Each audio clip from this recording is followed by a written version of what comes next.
You're watching the Scottish Football Zone with all the build-up and reactions.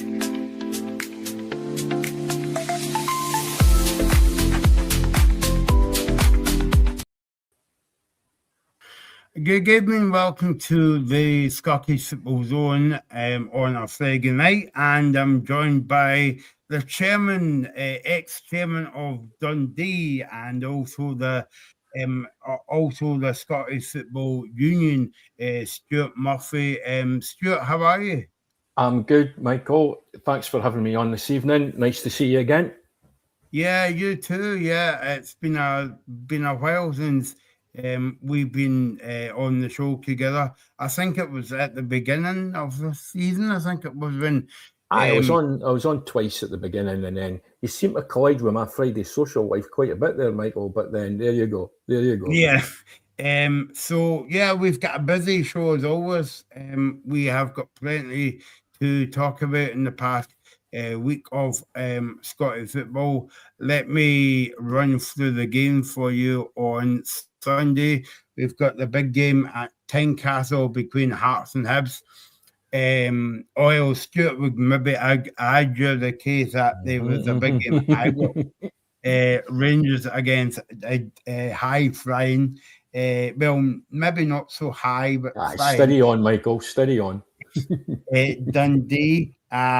We've got Motherwell against Kilmarnock. That'll be a decent game as well. I feel Falkirk against Hibs, Dundee United against Midland, and Aberdeen and Livingston. I suppose that's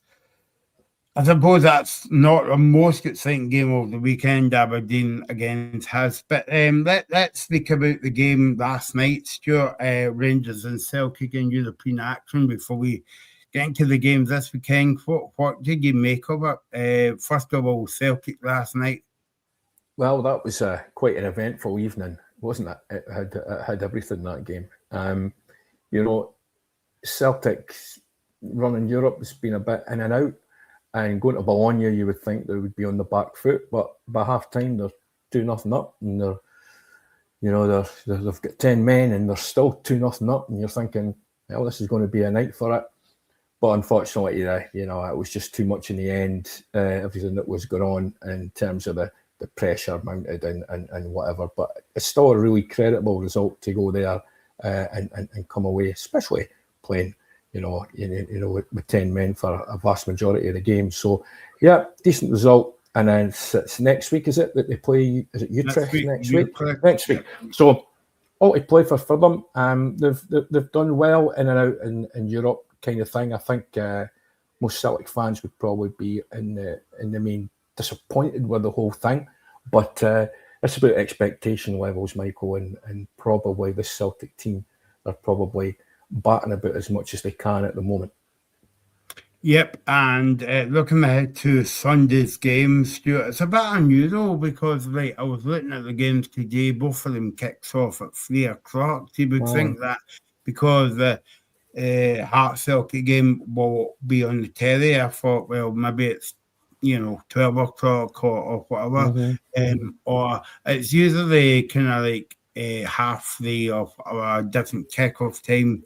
But for some reason, they're both at 3 o'clock. Obviously, you won't see the game because you'll be focused on Ibrox, as we'll speak about there. But what do you make of the game on Sunday? Which one? The Tynecastle one? Aye, yep. Aye, that's really interesting now because that top of the table chase that's gone on with three clubs now, actually, is getting really interesting now. Hearts have not got the problems to seek. They've got injuries, haven't they? They've lost Shankland, lost Cammy Devlin, another player whose name escapes me just at the minute. They're at least, that's the one. So they're at least 3 down, right? But what you've got to say about Hearts is that, and I've seen it firsthand because I was at Dens Park a couple of Sundays ago when I felt we should have beat them. But talk about resilience. I mean, there's something about this Hearts team that's different. So we're now knocking on towards the end of January, and they're still up there, and past any provincial team that's kind of set the pace for a wee bit. They've fallen away, haven't they? Now the challenge for Hearts is They've not done that. They've not fallen away. But they're in a situation now where their star players not available, their influential midfield players not available to them. And you're saying, well, how deep does that resilience go? Can they dig it out on Sunday? They're at home, Tynecastle Cauldron. That's almost worth a goal to start against most teams. Celtic seem to have got a wee bit, get a bit between their teeth since Martin O'Neill's, despite that wee interval in between his two appointments. They seem to have a bit between their teeth again. So it's all to play for. I'm not really sure I could call that one, Michael, because it depends on how deep Hearts can dig. Home advantage, we might be looking at a share of the points on Sunday. We might be looking at that. And for Hearts, that wouldn't be a disaster. Now, if we had this conversation 2 weeks ago, Stuart, I might be saying something totally different. But this game is big for both teams. But also, I think it adds extra significance now because obviously Celtic went away from home last night, got a decent point. Hearts has got Shankland definitely out, Baningime out. Don't get me wrong, they're still a good team. But also, how are they going to come back from that defeat from Falkirk last week in the Scottish Cup? Thing is about the Cup, it's a different landscape, the Cup. And, if Hearts were looking at, because resource-wise, they didn't have the same as the two Glasgow clubs. So let's be honest, they've got decent resource. I mean, they play at full houses every week. With like Tony Bloom's investment, it's still not the same level as what the Glasgow clubs.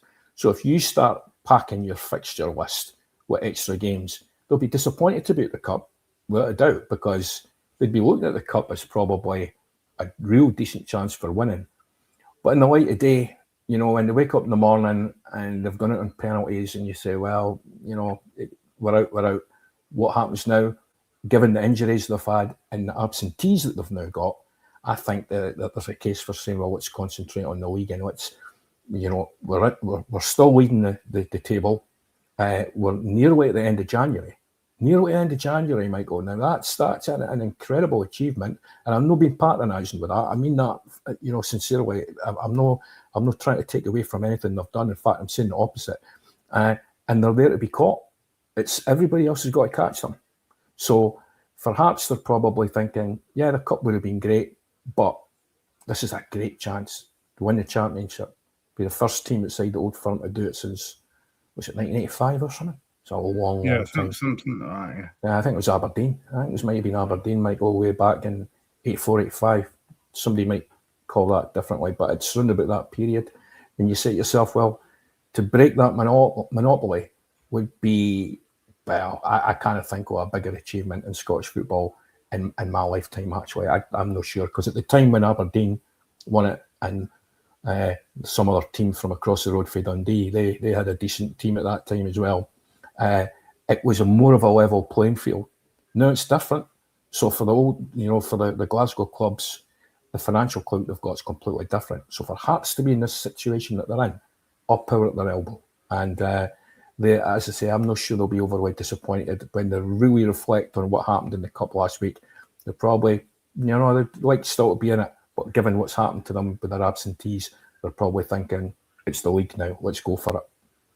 Before we talk more about the game and before we talk more about Celtic ahead of this game, yesterday I spoke to the Edinburgh Evening News Hearts correspondent Barry Anderson about the game on Sunday, and I was asking him about Shankland and Devon and Baningime out the team, and so this is me speaking to Barry before the game yesterday.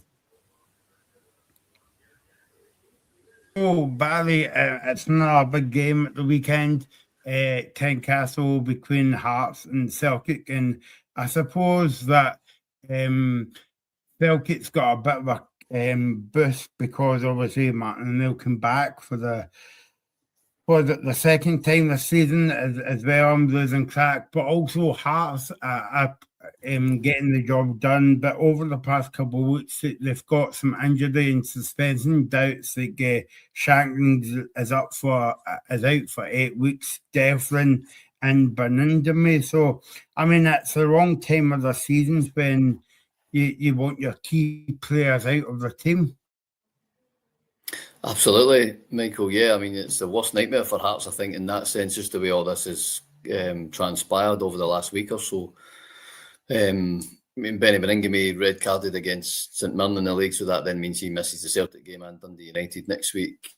Cammy Devlin picked up his ankle injury right at the end of that St Mirren game, and that's rolling him out for 6 to 8 weeks. And then Lawrence Shankland's picked up a hamstring knock against Falkirk there in the Scottish Cup, which is ruling him out for 6 to 8 weeks. So, I mean, you could argue that's Hearts' 3 best players, taking out the team for ahead of possibly their biggest game of the season on Sunday. So, it is a really kind of cruel hand for them to be dealt at this stage in the season. But they are still top of the league. They're 6 points. They do have a big squad. Let's not forget that. They have signed a lot of players and are still trying to sign players this month to strengthen. So, they've got enough bodies there to cope. I think the problem is that you simply cannot replace Devlin, Beningame and Shankland like for like. You just don't have other people like that sitting around not playing. If they had other people of that quality, they'd be in the team as well. So that's the conundrum. But I'm sure Derek McInnes and his coaching staff will come up with a solution one way or another. You mentioned about the big squad Hearts it's got. Obviously, it's up to them to kind of step up to the mark and hopefully catch McInnes' eye on the between now and Sunday, but also in game day and Sunday. That's right. It's opportunities for other people. They are short in the midfield department, but you've still got people like Blair Spittle who would have a chance of coming into the team. Harry Milne played midfield against Falkirk there. It's not his natural position, but I thought he did fine. Thomas Magnussen's been in there recently, so I'd expect him to be involved, fitness permitting. So, yeah, they do have other options. Wonder how they're going to play. Again, you don't replace Shankland, so you look up top. You're probably looking at Kabori maybe through the middle. But overall, I think this is a chance for the other Hearts players to show the guys that have been just kind of squad players so far. It's a chance for them to show that they are of the required quality to get in and nail a place in this team. And if you can do it against Celtic, then let's be honest, you've nailed it straight away. Because if you can play against them and contribute to a positive result against them, then clearly you're capable of playing regularly in this league. Now, I know that we are talking a week out from the transfer window shutting. Us as journalists and managers will be happy it's shut now till the summer, but because they've got 3 key players out of the team, is there any kind of links with any players for Hearts coming in? Obviously in loan, but also maybe buying them, Kilda, Yeah, they've got a deal agreed for Rogers Mato, the Ugandan winger from FK Vardar. So that deal's agreed. All they need to do now is get the paperwork in place and immigration documents and stuff like that to get him across. So that's pretty far down the line. They're also trying to bring in a striker. We published a piece on that the other day, and they're trying to sign a midfield player. They have put a bid in for Laurel Mendy, the centre midfield player at Forest Green Rovers. They haven't had an offer accepted yet as we speak, so kind of watch this space on that and see what transpires. But they're very active at the minute and trying to reinforce the squad. Finally, I just wanted to ask you, Barry, what was the mood in the camp, especially going into the game? Obviously, we 3 key players out, but also that defeat against Falkirk last week in the Scottish Cup. Yeah, I mean, it's positive. I was at the training ground the other day. Derek McInnes is positive. The players are positive. I think they believe in themselves. They've believed all the way through this season, despite different people kind of writing them off at different times. And they've believed that they have the quality and the ability to see this challenge through and certainly see it through towards the business end of the season, March and April. And once you get to that stage, if they're still top of the league come March, April time, then it's on. You're then in the final weeks of the season, And if you're not going to win a league title, then you grab that point of the season by the scruff of the neck and you give everything you've got. So, yeah, they believe they've got an opportunity to do that. Sunday is difficult. I think Celtic are a totally different proposition under Martin O'Neill than they were under Wilfried Nancy. Everybody can see that. So it'll be tough for Hearts, but a good test for them and one that they feel that they're up to. There we go, Stuart. That was Barry Anderson talking to me about the game yesterday. So, it seems as though that Hearts are quietly confident as well. And I suppose, with the defeat from Falkirk last week in the penalty. So, by the way, I don't know if you saw the game, but Falkirk were the better team in 90 minutes in that game. Yeah. But I think the difference is Hearts had a full week to prepare for the game, where Celtic was going away on Wednesday to Italy, came back late this morning. They were in today, and then obviously tomorrow will be the last training session before they go on the bus to Tynecastle. And bear in mind they played a large majority of that game with 10 men. So, it's a quick turnaround, isn't it? I mean, you jump off a plane, you get a wee session, and then you don't need anything major, but then suddenly you're into Saturday, and then the game's the next day. Those extra hours might help. You talked about kickoff time, Michael. So if it'd been a 12:30 kickoff, it doesn't sound like much, but for a sports person, that extra 2 or 3 hours can make a bit of difference, So, no, under Martin O'Neill, it's completely different. It's not.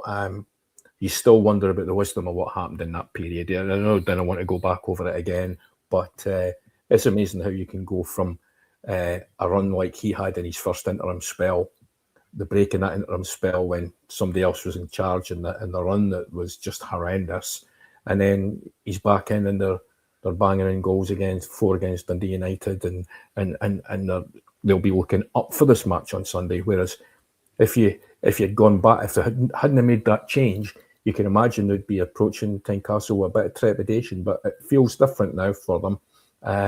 It'll be a cracking game, actually. I think the two of them will be going gung-ho because, as Barry was saying in your interview there, for the Hearts players that have come in to replace the absentees, what a chance for them. They've got a big squad. And so they kind of have that argument that, maybe other provincial teams might struggle to fill a space. The quality might not be the same, but the impetus and it's the players that come in have got a brilliant chance to run the season down now and stake a claim, old championship medal, And if they're still there or thereabouts, as Barry said, in say 6 weeks from now, it's game on. It's game on. But Celtic will feel that they've got a chance now. They'll be looking at a weakened Hearts team, thinking, yeah, maybe this is the moment where we can now peg it back and get eeksy peeksy, and then it's who can bear the pressure, isn't it? In the running, that's what starts to happen. Then it becomes a mental thing because Hearts have proved ability-wise they've got it, but mentally, is it there? And that's what Celtic will be feeling. So, talking about Tynecastle, I'm always like to go to Tynecastle because it's a good atmosphere. And Derek McInnes basically referred to that the pre-match press conference. He said the game we beat Celtic 3-1. The atmosphere at Tynecastle was magnificent. It was a sure brilliant occasion for us. But also, as well, he mentioned in his notes here ahead of the game, Stuart, was because Hearts are going well, the team's going well, the supporters are backing the team. But what he said was, it's everyone. It's not the team, it's not the supporters, it's everybody behind the team that you don't see, like when they go to the training ground, kind of like every day. It's like the physios, the masseurs, the cooks, everything like that. See what winning does, Michael. You kind of buy that, right? Confidence-wise, good feeling-wise throughout the club. I'll give you an analogy, or I'll give you a comparison. just briefly about my time at Dundee. 25-point deduction. Everybody was in misery, and then when the team started winning, everyone from the office staff, as you say, physio, masseurs, lasses in the canteen, the commercial staff, the players, the coaches, Barry Smith, it was incredible what that did. Now, I'm imagining that that's the same kind of feel-good factor that's running right through, that's coursing through Tynecastle at the minute. And Harrison, that's important, because when you step out into that park and you're getting that slap on the back going, come on, boys, it's easy, you're 10 feet tall. You go into that park thinking you're a better player than probably you are. And confidence is half of the killer here. It's about confidence. And if Derek McInnes, he's a positive guy. I've always admired him. I would have loved to have had him at Dundee at one point as a manager. And I know he's done the rounds back and forward, but he seems to have found a level here. I think we could be looking at a future Scotland manager at one point, although Hearts fans will not be too happy to hear that. But he seems to have engendered that good, that feel good factor in the club. And I think you're right. If he's actually quoting that, and you're referring to that in your notes, then it's clearly a thing. So good on him. Before we talk about Celtic and before we get Stuart's prediction on the game, let's hear from the Celtic camp now. I spoke to Celtic fan, and he runs the Celtic Exchange podcast, Tino. I spoke to him about the game last night, actually, and also the game at the weekend, and this is what he had to say.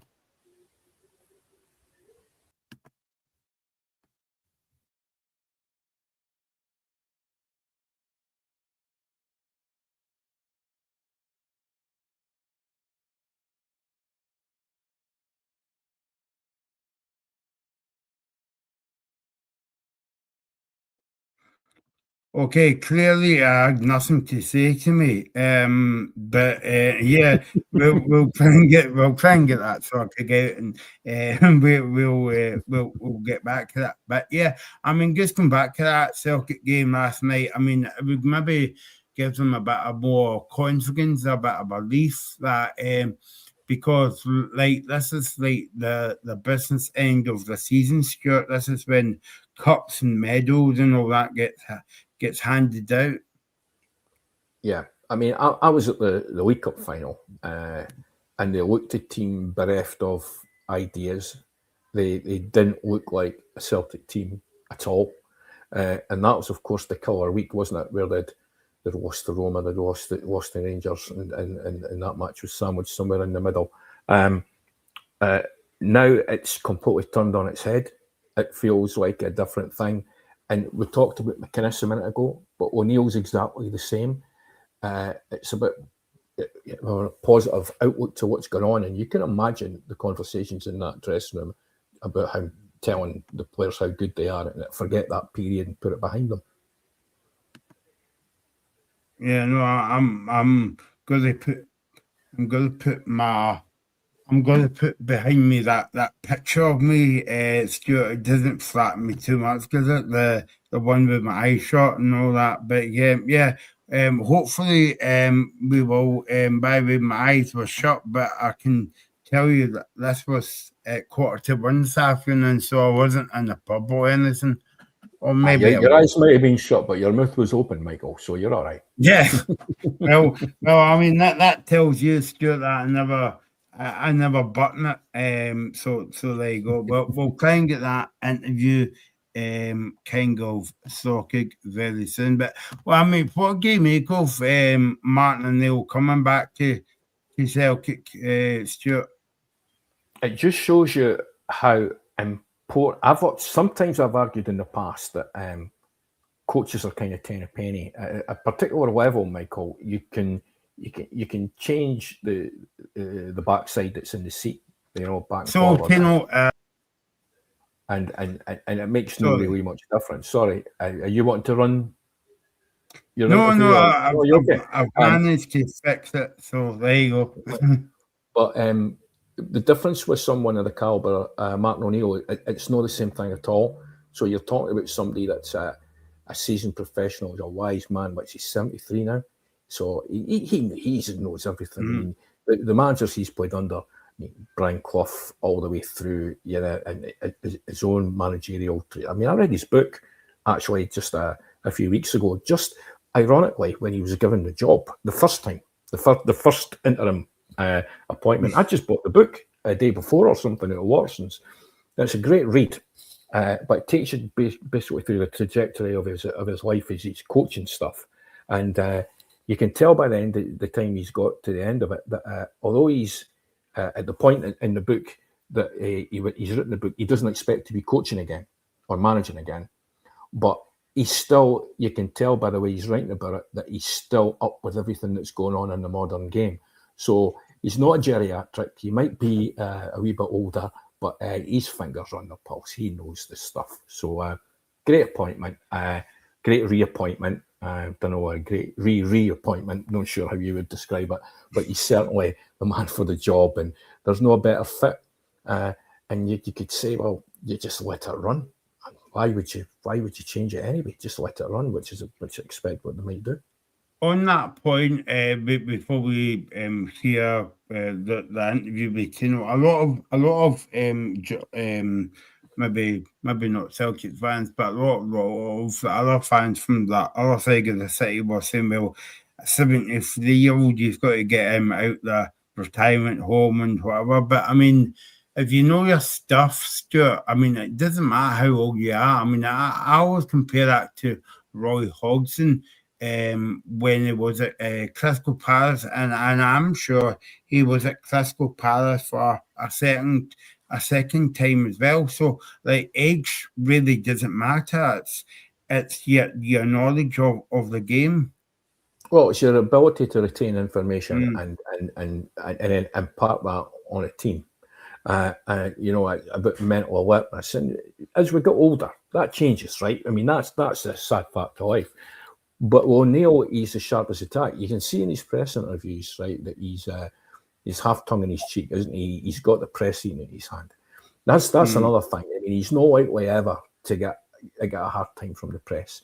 He's in a position where he's bulletproof, really, in a lot of ways. Because even if things went a wee bit wrong, his track record is such that we'll just be waiting on him turning it around again, and he's not going to get a hard time from the press or anything like that, or the media. So no, he's a cracking man. I've never met him. I've read his book, but it would be a joy to meet him. He's lived the life, that's for sure. So there you go. We were fading timing, as I say there, because here's an interview that I done with Tino from the Celtic Exchange podcast about the game. It's Hearts against Celtic on Sunday.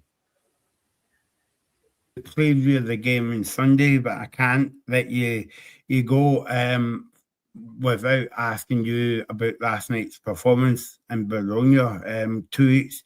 I mean, what did you make of that Celtic performance away from home? Yeah, I thought it was a massive performance, Michael, and I thought it was a very Martin O'Neill type performance. A lot of it, when it comes to Martin O'Neill, is getting the best out of the individuals, getting their character out there and showing what they're made of. And I thought that we can take the Reo Hatate stuff to the side. I thought he let himself down last night as much as anybody else, but you can rattle through that team, Michael, in terms of big performers. I thought Schmeichel, who's had his critics, was immense at the back. Trusty was brilliant, Scales too. KT digging in. Young Donovan before Tony Ralston came in. I mean, I'm going right through the team here. Kalmak, Engels, Maeda up top, my man Yang. I honestly thought just about everybody stood up for Celtic. And when you go away from home in Europe and you're hopeful of getting a result, you need everybody more or less to play their part. And I think that's what happened last night. It was great to see. And I suppose a lot of Celtic fans, including you, would be saying, where's that performance been all season? Yeah, and I think we all know and we can all agree that the Wilfried Nancy experiment certainly didn't work. And actually, hindsight's great and all that stuff, but it does look like the team had become stale under Brendan Rodgers. I think they were maybe bored of how he wanted them to play. There was nothing exciting about Brendan Rodgers' teams all of a sudden, which is, funny to say because we have played good football historically under Brendan Rodgers, and he was exciting when he first came in. He was also fairly exciting when he first returned, but that seems to drift off. There's a whole thing about, Brendan Rodgers' team in their third season tends to fall away. Maybe that's a thing, maybe it's not. But it had got boring. And if it's boring for fans, it's boring for players. And all of a sudden, they've now got this, they've been revitalised by this new management team. Again, it's Martin O'Neill and everything he brings. But don't discount the impact of Sean Maloney and Mark Fotheringham as well in terms of the tactical and motivational side the lads also bring. So, yeah, I think it just, different managers will get different things from certain teams. And I think right now, based on the limitations of Celtic's squad, and there are limitations, O'Neill and co are getting the very best out of them.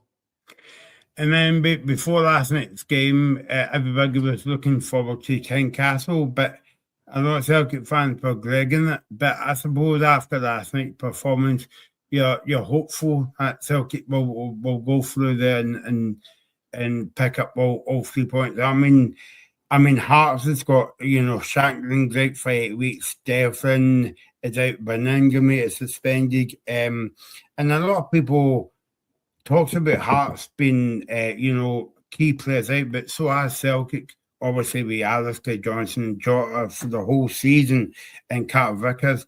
And I think Carter Vickers is worse than everybody thinks as well. So basically, take it going on the back of that game last night. Does that set Celtic up to be positive going to Tynecastle? Obviously, we all know it's going to be a very difficult game, but optimistic now, especially because Martin O'Neill and Sean Maloney's back in the dugout.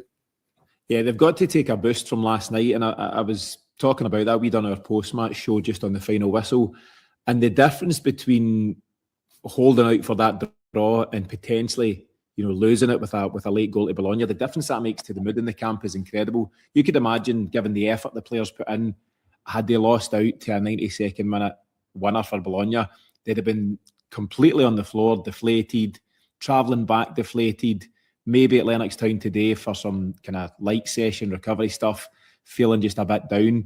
The opposite applies. You get that 2-each draw, you were all in it together. It just, a result and a performance like that, it really galvanises the team. And I think it gives everyone a huge lift. So I think regardless, you would have gone to Tynecastle hopeful under Martin O'Neill, Sean Maloney. But I think now that result makes a massive boost. And people are saying, and we're saying at different times around the fixture last night, you need to think about Sunday, does he rest players and all that stuff.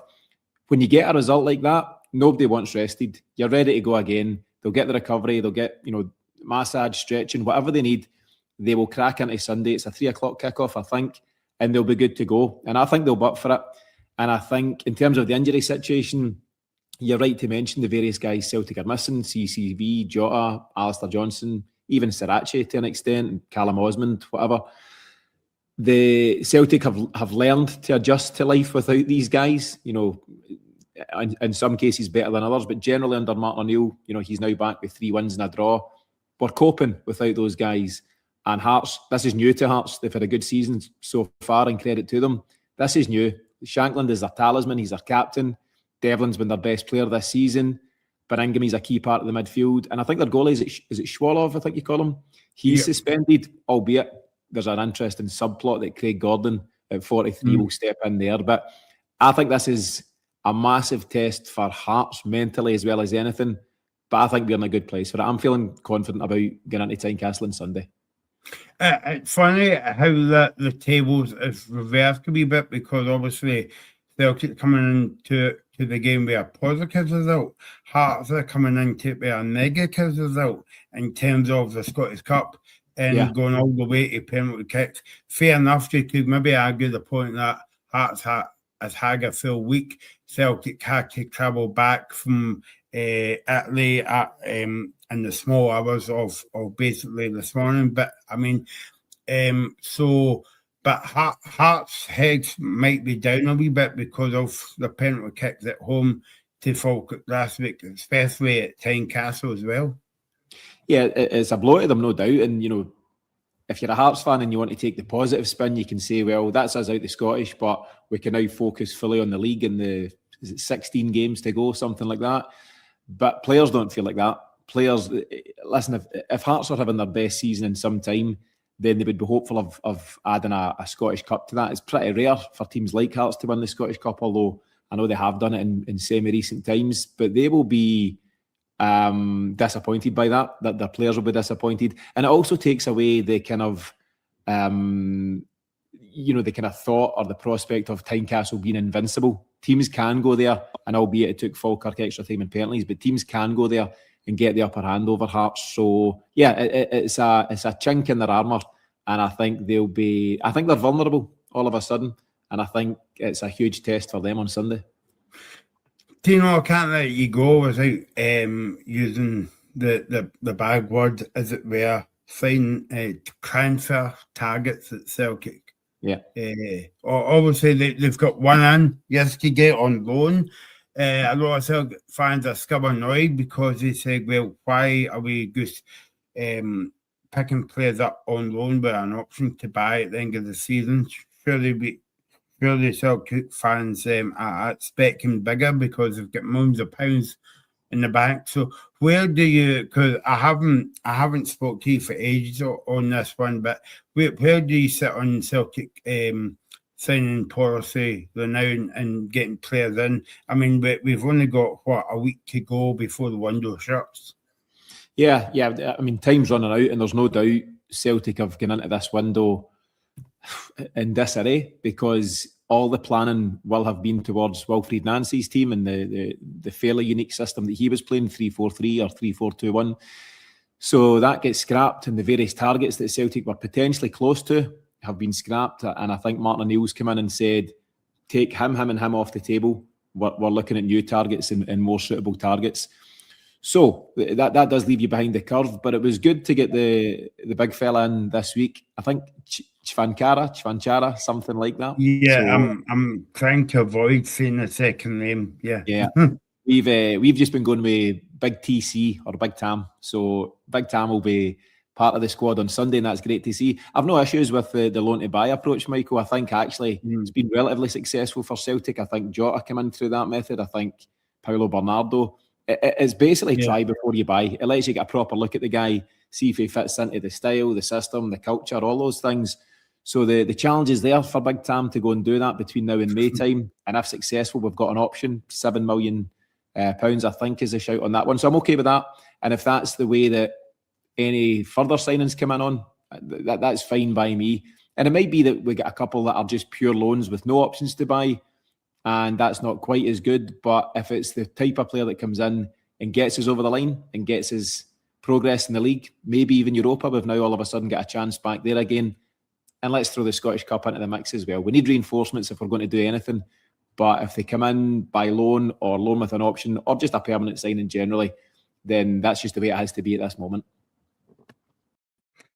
There we go. That was Tino from the Celtic Exchange podcast joining us on the show. Michael says, give us a score for Sunday, Tino. Well, Tino, I never asked him that question, but I'm going to put Stuart on I'm going to put Stuart to predict the score on Sunday. Before we do that, Stuart, I know it's a kind of like by the way, before I forget, Michael Kennedy on YouTube. Thanks for watching, and you can subscribe to the channel if you just go on to the Scottish Football Zone YouTube channel, and you can subscribe there. I like to advertise it as well. And you can also follow us on TikTok as well. We're everywhere. So there you go. Stuart, I know this is a little cliche that we use in football, but I think because the nature of Sunday's game, I think the first goal will be Clouseau in this game. Yeah, I think you could be right. I mean, when we were talking earlier on, and I kind of said to you that I think the draw's an outcome. I don't think any of the two teams would be overly disappointed about that on Sunday, Michael.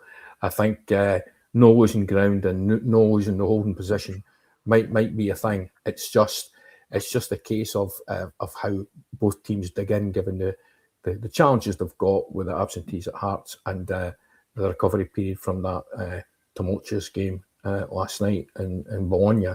So you asked me for a prediction, and in this time I'm on the fence, mate. It's 1-1. On the fence, mate. So there you go. Alan's came in at the right time, because we're talking about the big game on Sunday. But I mean, obviously you want Ben Kletzky again. It's Falkirk against Hibs on tomorrow. We'll talk about that in a wee bit as well. But what do you think of the game on Sunday, and what's your prediction between Hearts and Celtic? It's difficult to say. I think watching the game last night, you obviously saw a more spirited performance than even you can say the 1-0 win over Falkirk. And I think the thing in everyone's minds will be how much is that taken out of this side going into a game where Hearts have had a week, even without Devlin and Shankland. I think Hearts will be quite buoyed by getting bodies in the door. I've not caught up with the news today, but there's obviously a couple of rumours going around that Mark Leonard was due to sign. There's obviously the strikers deal they're trying to push through. So there's going to be a lot of optimism around Hearts, and there's players there that are going to get an opportunity to sort of fight. And there's no bigger game this season for them. Every game against a Celtic, well, against any side, but particularly any teams around them that they can kind of bat away a little bit, are going to be absolutely massive. So it's going to be brilliant. I think my prediction, I could see a score draw. I think that's where I'm going to go for this. Go draw. Okay. I will go a very tight game indeed. I will go a 2-1 win for Celtic on Sunday. So there you go. Okay. Before we talk about the Google Falkirk on Saturday, let's talk about Dundee on Sunday, because Stuart was giving me looks as if to say, can you just hurry up and talk about the game on Sunday? So Rangers against Dundee. I think, for me, guys, I think Dundee's getting Rangers at the right time, because even though they're getting results, and even last night as well, they got a result, but the performance-wise isn't that brilliant, Stuart. I didn't see Rangers last night, guys. I didn't watch that game. But they're on a run that I might be wrong. Is it something like 6 victories on the trot, something like that? I think so, yeah. On all competitions, right? And you can't argue with that kind of form. And that sort of form wasn't evident in the early part of the season.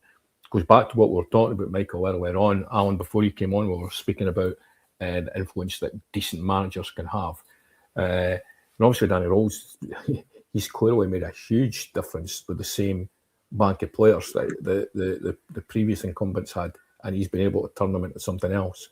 So, yeah, they might not have been firing on all cylinders, Michael. I didn't see it, but they're winning, and that's half of the battle. They're winning, and they seem to have got the fans back behind them.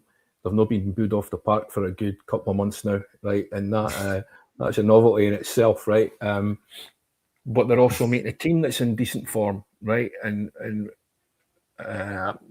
clearly my team, but what a transformation in that side. It's incredible.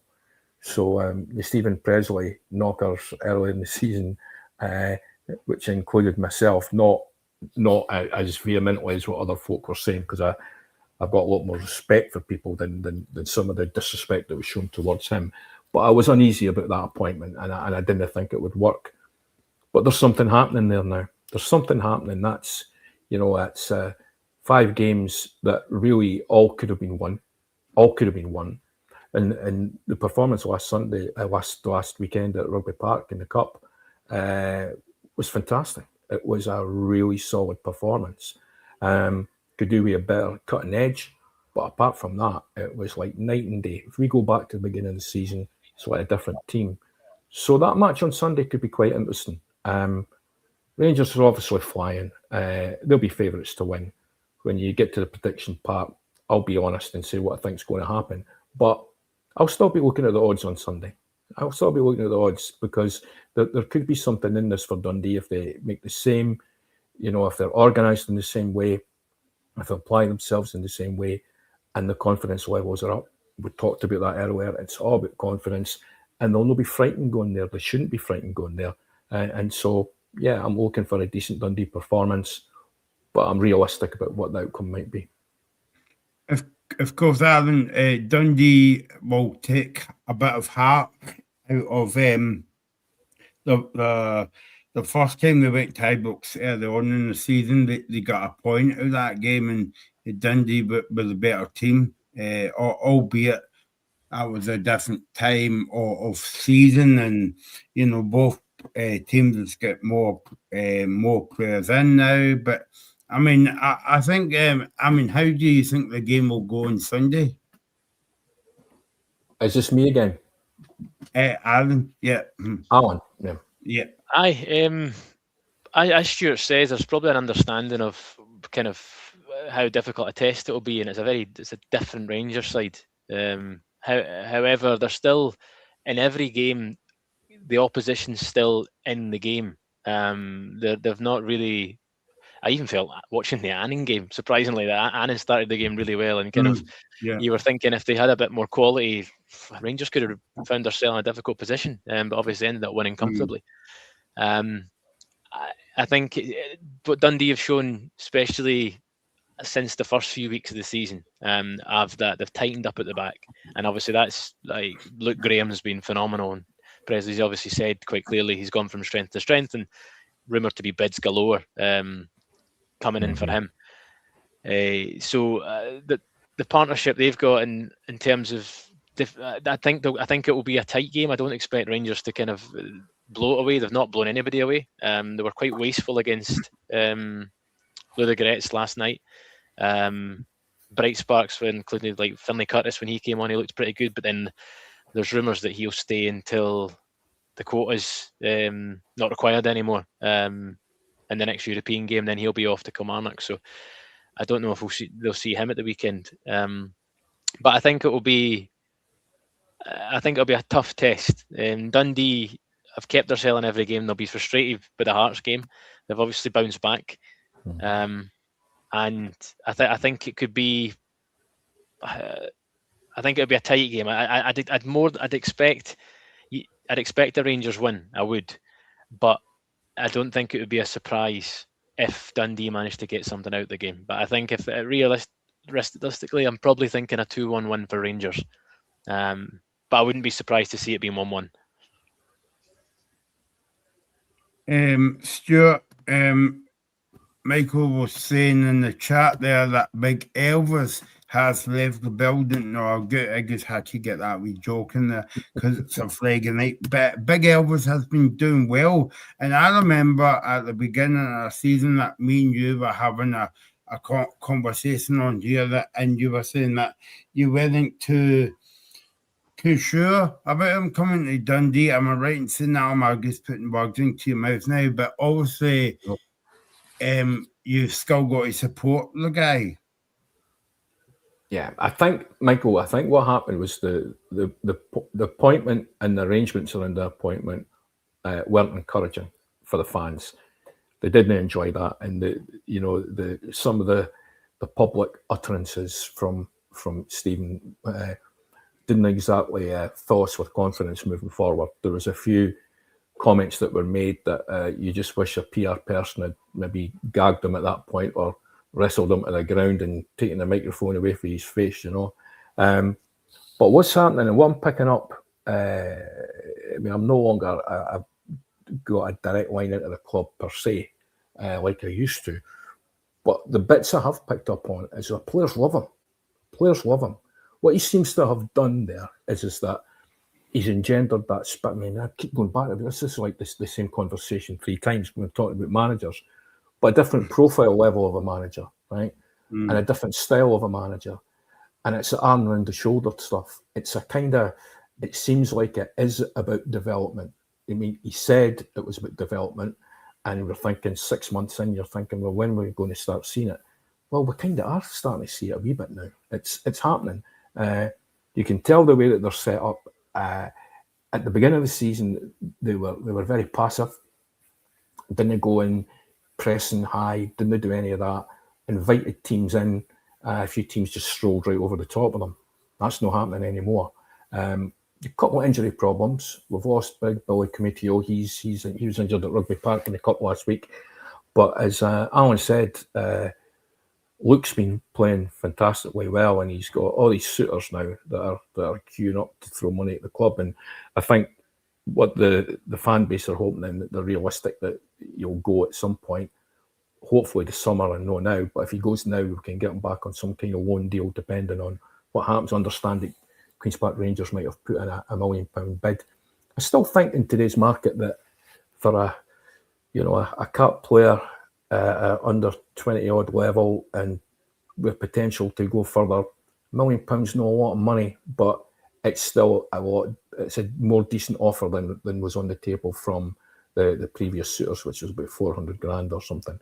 Of course, rumour is we picked up about 400 grand for Cameron. The Rangers deal was finally put over the line at the SPFL tribunal. So there should be some money in there. But Stephen's recruited a couple of players. He's brought in a guy Halliday from Bradford who comes with a CV. And if you look at the Bradford fans forum, they've got to lose this guy. 30-year-old right back, seems to be 150% committed to everything he's doing. And another loan deal from Swansea in the shape of Cotterill, who's came on the back of the Congreve relationship. So as we run into the last part of the season, we're a good bit behind Alan's team. But instead of looking at the bottom, which we've still got to be careful about, we could be looking at pushing up at 7th, 6th. We could be doing that. Depends on what happens in the running. But I think escaping the drop's the main thing. Keeping those three teams underneath us has got to be the priority. I've got to ask you as well, Stuart and Alan, about Bengals, and your thoughts as well like this. But Lyle Cameron, you mentioned the key member. Dundee fans must be frustrated that he's not getting a game for Rangers. Then Rangers loaned him out to Aberdeen last week. And they played in the Scottish Cup game. I mean, what do you think of that move? I mean, obviously, it's maybe a good move for the kid to get more. Well, first of all, more money as well at Rangers, but then he's away to Aberdeen. I mean, where do you stand in that, Stuart? Well, it's morally wrong, right? As per the rules, it's clearly legitimate. I'm at Hampden for a meeting on next Friday, and I'm gonna casually drop that question in because there must be something wrong with the fact that you can wait 12 months before you pay for someone, but then you can loan them out to another team before that deal's concluded. That doesn't feel right to me. From the player's perspective, he started off quite well at Rangers. He played the European games. He had a couple of games at the start, and then he just seemed to lose favour. He might have had an injury at one point, I'm not sure, but then I would have thought he would have forced his way back into that side.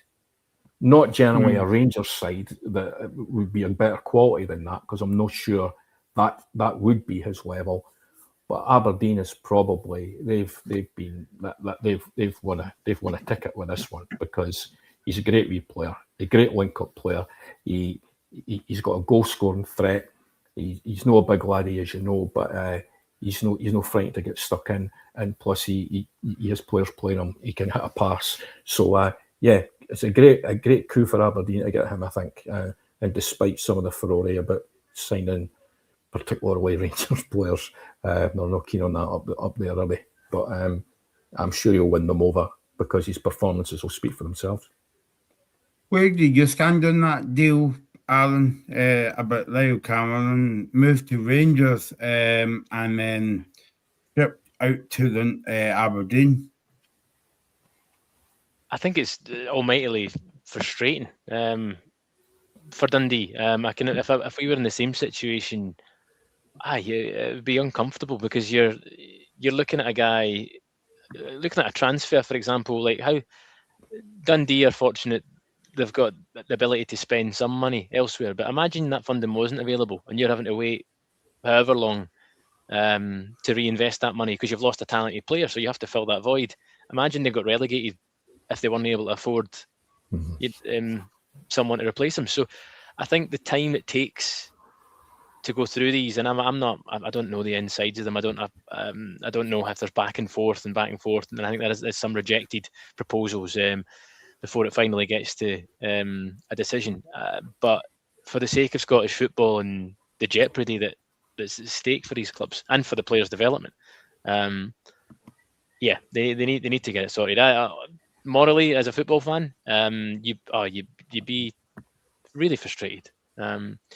Because at the moment you're looking at Aberdeen, as you say, if you're looking at the teams directly above you, he's just been loaned to a direct competitor for that sort of mini league that you're in. Whereas I've said that Falkirk are obviously looking up, hopefully, but the realistic thing is at the moment, until we start make a clear gap, the mini table is Falkirk, Dundee United, Aberdeen, and I think Dundee are in there as well because of the momentum you've got. So that's losing a key player like that's and now him going to Aberdeen, you'd be mightily frustrated. I think the undisclosed nature of the fee is quite interesting as well, because it's came out in the press it was about 400 grand, but initially, there's a non-disclosed agreement about what that fee might be, and you wonder what the rationale for that might be. And I've got a theory, and my theory is that it probably suited Dundee more than it suited Rangers, because Rangers have done this before with players. They've picked them up. They've not paid the going rate there. I'm just saying it right. They've not done that, and they've hoped that that hard Donald Trump bargaining approach to life, right, is going to work in their favour. But I think maybe this time, the undisclosed reason might be that Rangers had to pay more than they thought, and so the next time they try that trick, it might not work so well. So it's a bit out there, that theory, but I'm pretty sure that that's maybe close to the mark. It might suit Dundee's purposes for it to be the case as well, and hopefully there's a sell-on clause for the laddie as well, because that would only be fair, I think, too. So I suspect Dundee have got more or less what they were looking for out of this one this time, which is unusual. Yeah, I think if it's okay, sorry, just to come in, Michael, for a second. Obviously, you talk about the other side of thing, where Rangers have done this before. They did this with Conor Barron. Aberdeen got, I think it was over 600 grand, and a sell-on fee, and I think there was other performance-based benefits that they got on top of that, which I'm sure, given the number of games he's played, they'll get. But you wonder how much of it is also a part of Rangers know the tribunal system, and they know how this kind of thing plays out, and not paying for a player immediately, knowing that the outcome's never going to be that unfavourable, whatever it comes to. Dundee obviously maybe got the better end of the deal, so I've been reading, but all in all, that kind of money isn't going to bother Rangers too much. So you want it seems to be part of their way of acquiring Scottish players. Yeah. So before we talk about the Falkirk game on, as I say, tomorrow, I'm always keep building up to this game, Alan, Falkirk and Hibs. I was just going to ask you guys what your prediction is for this game, but also what kind of game are you expecting on Sunday, Alan, at Ibrox? Ibrox, like I said, I think it's going to be a tight game. I think Rangers have shown they're still wasteful in front of goal. Miovski obviously got his hat-trick against Annan and then didn't. There was some glaring misses yesterday. So he's still not the finished article. And Chermiti played some good football, but again, it was he couldn't get the goal in the end. It came from elsewhere. So I think it's going to take. You're going to have a lot of sort of time in each other's box. Dundee are going to get opportunities, and it's just how the strikers are up for it. Should be a good game. Stuart? Yeah, I can basically verbatim repeat what Alan said there. I think that's a pretty fair summing up of what we might see on Sunday. I think Rangers will edge it, home advantage, fan advantage, and the rest. But I don't go there with the same trepidation that I would have in the past. If I go back to the first game of the season when we expected nothing, and actually, but for a strange penalty decision as we felt in an intervention of VAR at the end of the game, we would have actually won. And the ironic thing is that coupled with the home victory against Celtic, which was during that period when we weren't playing well at all, we could have beaten Old Firm, well, the Celtic or Rangers, twice. It could have happened. So, yeah, I don't think it's an outlandish notion to think that we can get something to the game on Sunday. But the realistic part of me thinks it'll probably be a home win.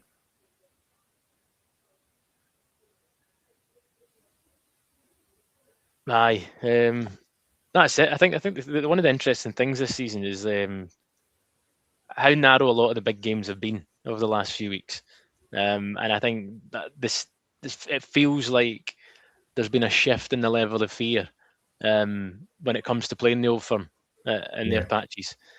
And obviously, as a Falkirk fan, I'm benefiting from this. Dundee have had positive results, and I wonder if we can kind of make this feeling last for the rest of the clubs, because obviously some positive results, and if the mentality switches, and you've always kind of going there, it's going to take some big signings and some big defeats for clubs for teams to change that sort of opinion. Do you think? I do. I think part of the issue is the quality for the Glasgow clubs has declined over a period of time, and that's not a reflection on the rest of the league. It's just a statement of fact. European results kind of they illustrate that quite clearly. In fact, all our European performances this season from the clubs haven't been brilliant at all. So the quality is clearly not there. So it's kind of that quality separation in terms of the quality levels, I think, squeezing up a bit. And so this has made some of the games a lot more competitive. I mean, Livingston are on a terrible run of form, and they look. I would say that it would take something incredible now for them to dig themselves out of the situation that they're in. They're only a few points behind Kilmarnock, but I still think there that Livingston might be in trouble. The rest of them, there's not much to pick from it. I mean, your team have just shone a light on the league. It's been brilliant to see, actually. Everything that's happening at Falkirk's really positive, from fan engagement all the way through. I think it's great, and it's what the league needs. The same old repetitive nature of the league hasn't been replicated this year. It feels different. There's a lot of stuff going on. There's a lot of nuances to what's going on. So it's not the same old. And it's nice to see the Edinburgh club strong again as well. I think that's quite important for the game, and attendances and all the rest of it. So no, I just think that as long as Celtic and Rangers don't start investing heavily like they did in the past and stretch that quality away from the rest, this could be the year for Hearts. It really could be a year when something else happens, the seismic change and what goes on. And I was at the game at Dens all those years ago when Albert Kidd destroyed the dream for them, and I felt sorry for them that day. No overly sorry for them, but you wonder what would have happened to the game, because that was right at the soonest period, right? And you wonder what would have happened had they won the league. Sliding doors, Yeah. So your prediction on Sunday, Stuart? Are you going to the game, or? No, I'm not. I'm not going Sunday. I will be on Saturday. Would you believe it? St Johnstone Dunfermline. There's a long story behind that, but that'll be my weekend this week. I would reluctantly predict a 2-1 victory for Rangers. Aaron, what about you? Rangers and Dundee. Yeah, same for me. 2-1 for Rangers. Narrow. It's, again, as Stuart mentioned earlier, that's that home advantage. The Rangers are on a good run, and they seem to be finding ways just to keep winning games even unspectacularly. Yep. Okay, I'll go 3-1 just to be a bit awkward. So there you go, 3-1 to Rangers. I was went to see Stuart's face because it was 3-1 to Rangers. Yeah, okay. Yeah. There was a bit a deliberate delay there, pregnant Yeah, pause I there, know. Michael, Yeah, before you I landed just that coup de grace. Yeah, thanks for that. yeah, I've done it especially for you. As well. That's why I got you on the show. As well. No. So let's go on to talk about the game on Saturday. It is at the Falkirk Stadium, and I think this will be one of the games. Well, obviously, Hearts and Circuits the game of the weekend for me, but this will run a second close game, Alan, Falkirk and Hibs. Yeah, and we've had a couple of different types of games against Hibs already this season, so there's no way to tell exactly what kind of game it's going to be. I was at the first game we played, 2-2. Falkirk came back for 2-0 down. Could have won the game at the stadium early in the season, but that early kind of big performance against a strong Hibs team gave us a lot of confidence that we could stay in this league and kind of go on. So that built us to it. But then more recently, went to Easter Road and got hammered 3-0. Couldn't get into the game at 2-0, and then they score again. So we've definitely not figured out Hibs yet, and they've got the quality to strike us. But I think what will happen is we're back at home, full sold out crowd. We are off the back of obviously the penalty win against Hearts, which is massive for us. And the new striker we signed got a goal pretty much straight away. So loads of optimism. I'm really looking forward to it. I think there's every chance that we could win, but there's also every chance that Hibs could do it. So it's a really interesting game. This is the magic, isn't it, the Falkirk revival for me? Because it's like you say, it'll be a full crowd. You look at it's almost like I'm sitting on the fence with nearly every match that we're talking about, actually. But you look at that and you think, well, it's a test for Falkirk in a lot of ways, because this is the part of the season where the newly promoted teams normally, they kick on pretty quickly, don't they? They catch everyone by surprise. The energy levels are up. You're a young team, etc., etc. But I think we've gone beyond the point where we're thinking it's a temporary flash in the pan stuff. There's a lot of quality there at Falkirk, and so it goes to the mental fortitude bit for me now, because the season's a long one. We're now, heading towards the end of January. So when they go into these games now, is it a case that they'll run out of steam? I don't personally think so, but I'm sure John McGlynn will be really aware of that mental, because ability-wise, there's no any question, right? That team. I mean, I've seen them a couple of times now this season. I've been really impressed with them, even though we managed to beat you at home, but I still saw enough. There just wasn't enough shots at goal, but Falkirk had a lot to play, a lot of possession, played some really, really nice stuff.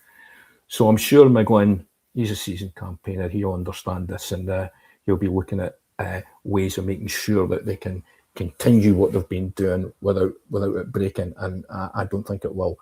So I don't think Hibs will be relishing going there. There would have been a time that fixture would have looked like, Hibs would have looked quite happy about going there. But that's it. This is an even match of a game, absolute even match of a game.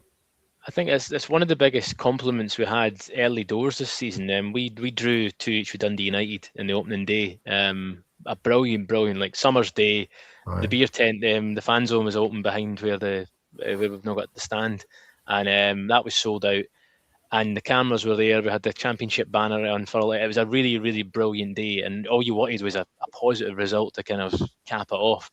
And we got a really good game where we came from behind twice, and drew 2-2 with Dundee United.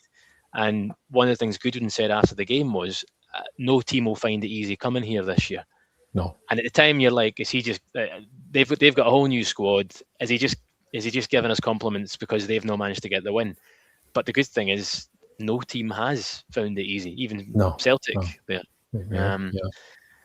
But no, it's that's it. There's a momentum about Falkirk at the moment, and I think the good thing is this game at the weekend in particular is a game against a team directly above us. There's a 5-point gap, so if we are looking to stay in the top 6 or improve upon the position, the first thing we have to do is beat the team immediately above us.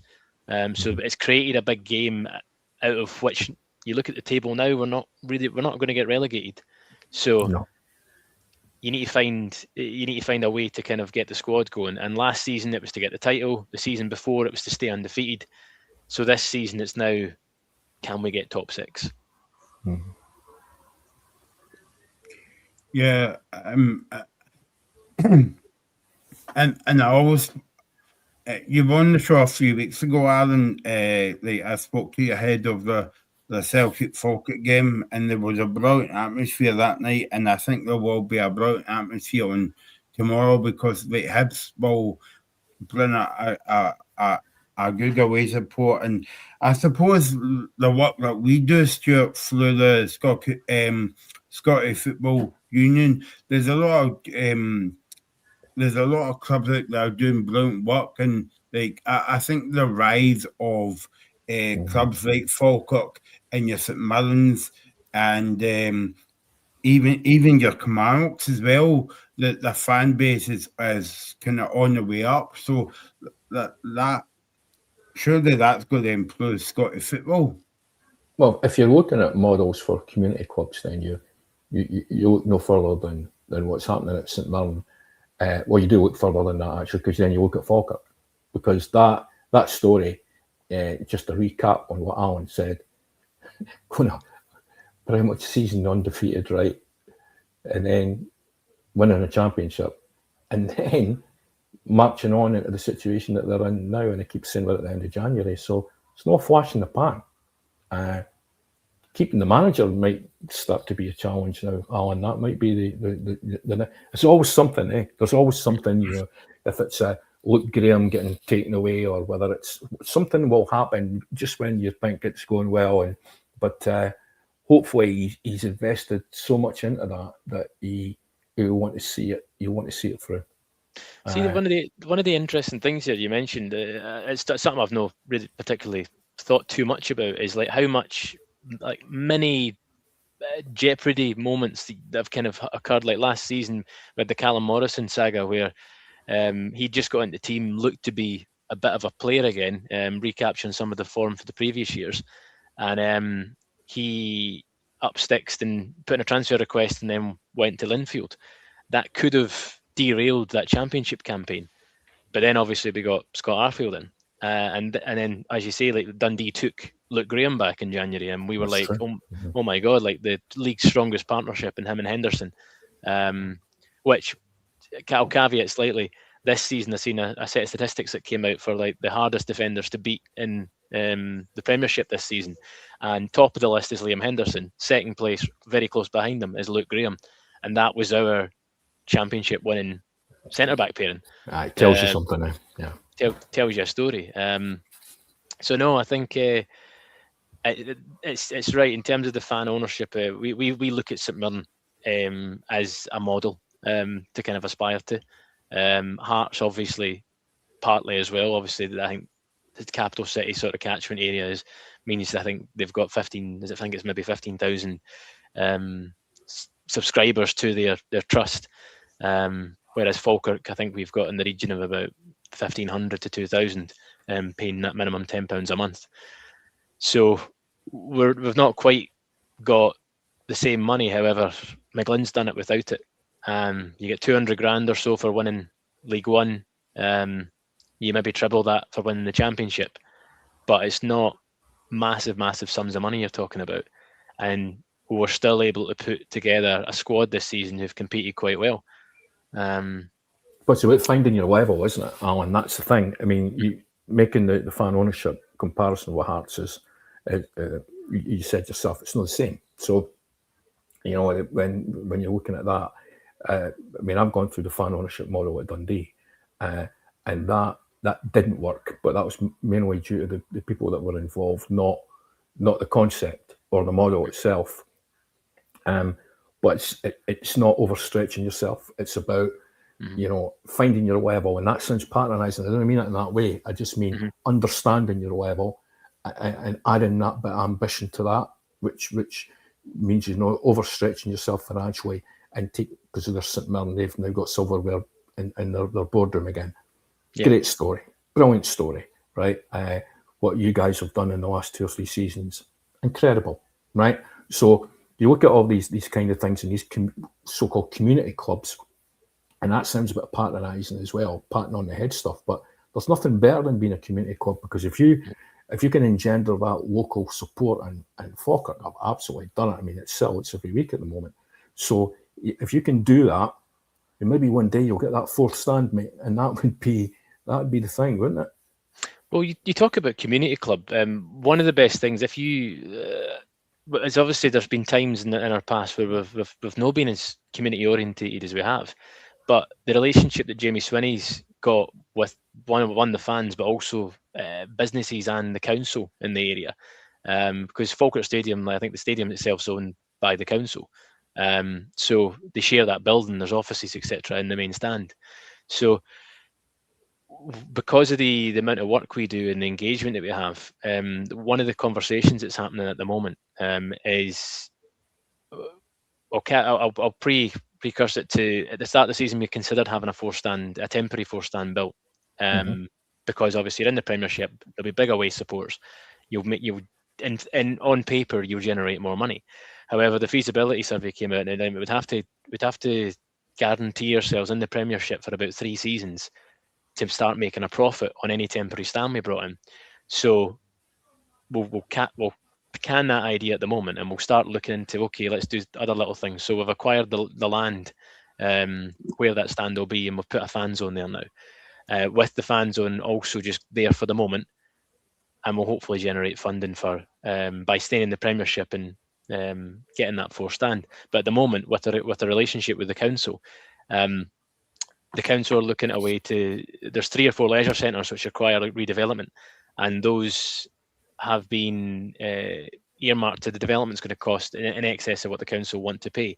So the plan is to close them down and create almost a super complex at land at which they can afford, which is land that's at the Falkirk Stadium. And I'd like to see the plans when they come out, but I mean, there's talk about it including a stand with a couple of thousand seats that will also be a community daily used building that will include a pool, a gym, courts, multi-purpose courts and stuff. So that would add to the story, because then you're not taking out a massive loan to pay for a stand. It's a community growing enterprise. So there's loads of good news. Which supports that whole ethos as well. So that's in the spirit of what you're trying to do there. Yeah, fantastic.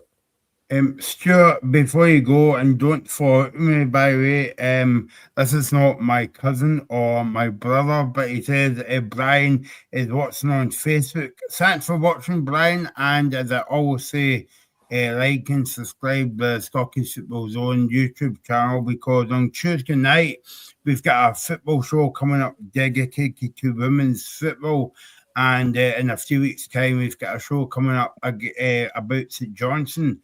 Alistair, as a contributor on the show, he's wrote a book about the Perth Saints, so he'll be on the show. We'll be having an interview with Agam Webb, the chairman of St Johnstone, so that's coming up in about 2 or 3 weeks' time. But yeah, back to your point, Brian. Before you go, Stuart, he says, I am a Dundee United fan. Falkirk has always had a good away support, and St Mirren as well. So that kind of like follows up my point, guys, about teams being well supported and all that. Yep. Okay, cool. So yeah, before you go, Stuart, because I know that you've got to go for the park now. You're not Mark Sharp, as they say. So what's your prediction for the game on Saturday at the Falkirk Stadium? I see we kind of chinks in Hibs armour these days, just 2 or 3 times. So I'm going for a Falkirk win this week, 2-1 to the Bairns. 2-1. And what about you, Alan? I think, I think it'll be 3-1. I think if we get everything clicking right, and there's a few people wanting a goal, I think, as Stuart said, Hibs are there to be got at, and they'll come to Falkirk. There's pressure on the game, and it should be fun. Should be good. There you go. So, Stuart, thanks for joining us as always, and we'll catch up with you soon. Brilliant. Thanks, guys. Enjoy the games at the weekend. Bye-bye. Cheers, Bye. Stuart. So we've made a sub with Stuart's now off and James is on. James, how are you? Oops. It's a good start because we can't hear you, James. I don't know what it is as well. So He'll have popped his mic on mute. yeah, exactly. I thought I mean I still do that. I haven't, even though I've been doing that, even though I've been doing Zoom meetings for like 4 years now. So, It's easy done. It's easy done. but yeah, so we'll let James sort himself out now, and yeah, so I just remembered that I'm gonna keep Aaron on site here, and I'm gonna go for a 1-0 win for Falkirk. A 1-0 win for Falkirk tomorrow against Hibs as well. What before we move on to the other games, I just wanted to ask about David Gray. I know that all the talk has been about John McGlynn, and to right, this always been doing an amazing job at Falkirk with the budget that he's working under. But what about Hibs and David Gray? Yeah, I think it's interesting hearing the take of Hibs fans who are on the. Some of them are on the fence. Obviously, he's top six at the moment. Obviously, last season he got a run. They were absolutely brilliant. They've kind of carried it on a little bit, but then they have struggled at stages and not got results. But I think getting the win over Hearts kind of maybe gave them a bit of a boost again, because that was a big result, big result. Hearts were on fire, and to win in sort of, I know that Hearts obviously almost staged a comeback, but to be so dominant for large stages of the game, there's going to be a lot of confidence there that they can achieve the level of performance that will get them back into Europe again. So that's that. But that being said, losing to Dunfermline in the cup will be a massive blow, and they'll be wanting to get something back from that. I guess Neil Lennon as well, former manager. So we can take confidence from that. Dunfermline were at home with a good support. If we can put on a good support as well, we'll put Hibs under pressure.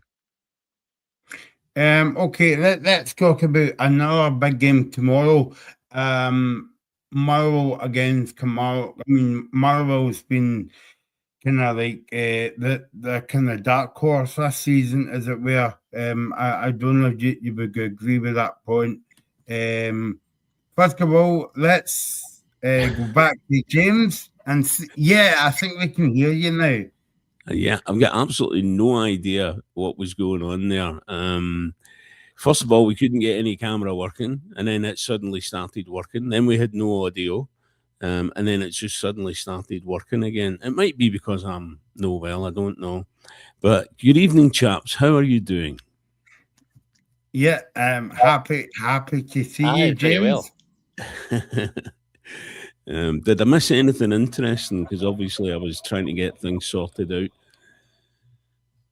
Oh, look, there's Regan. Yeah, How you doing, James? there we go.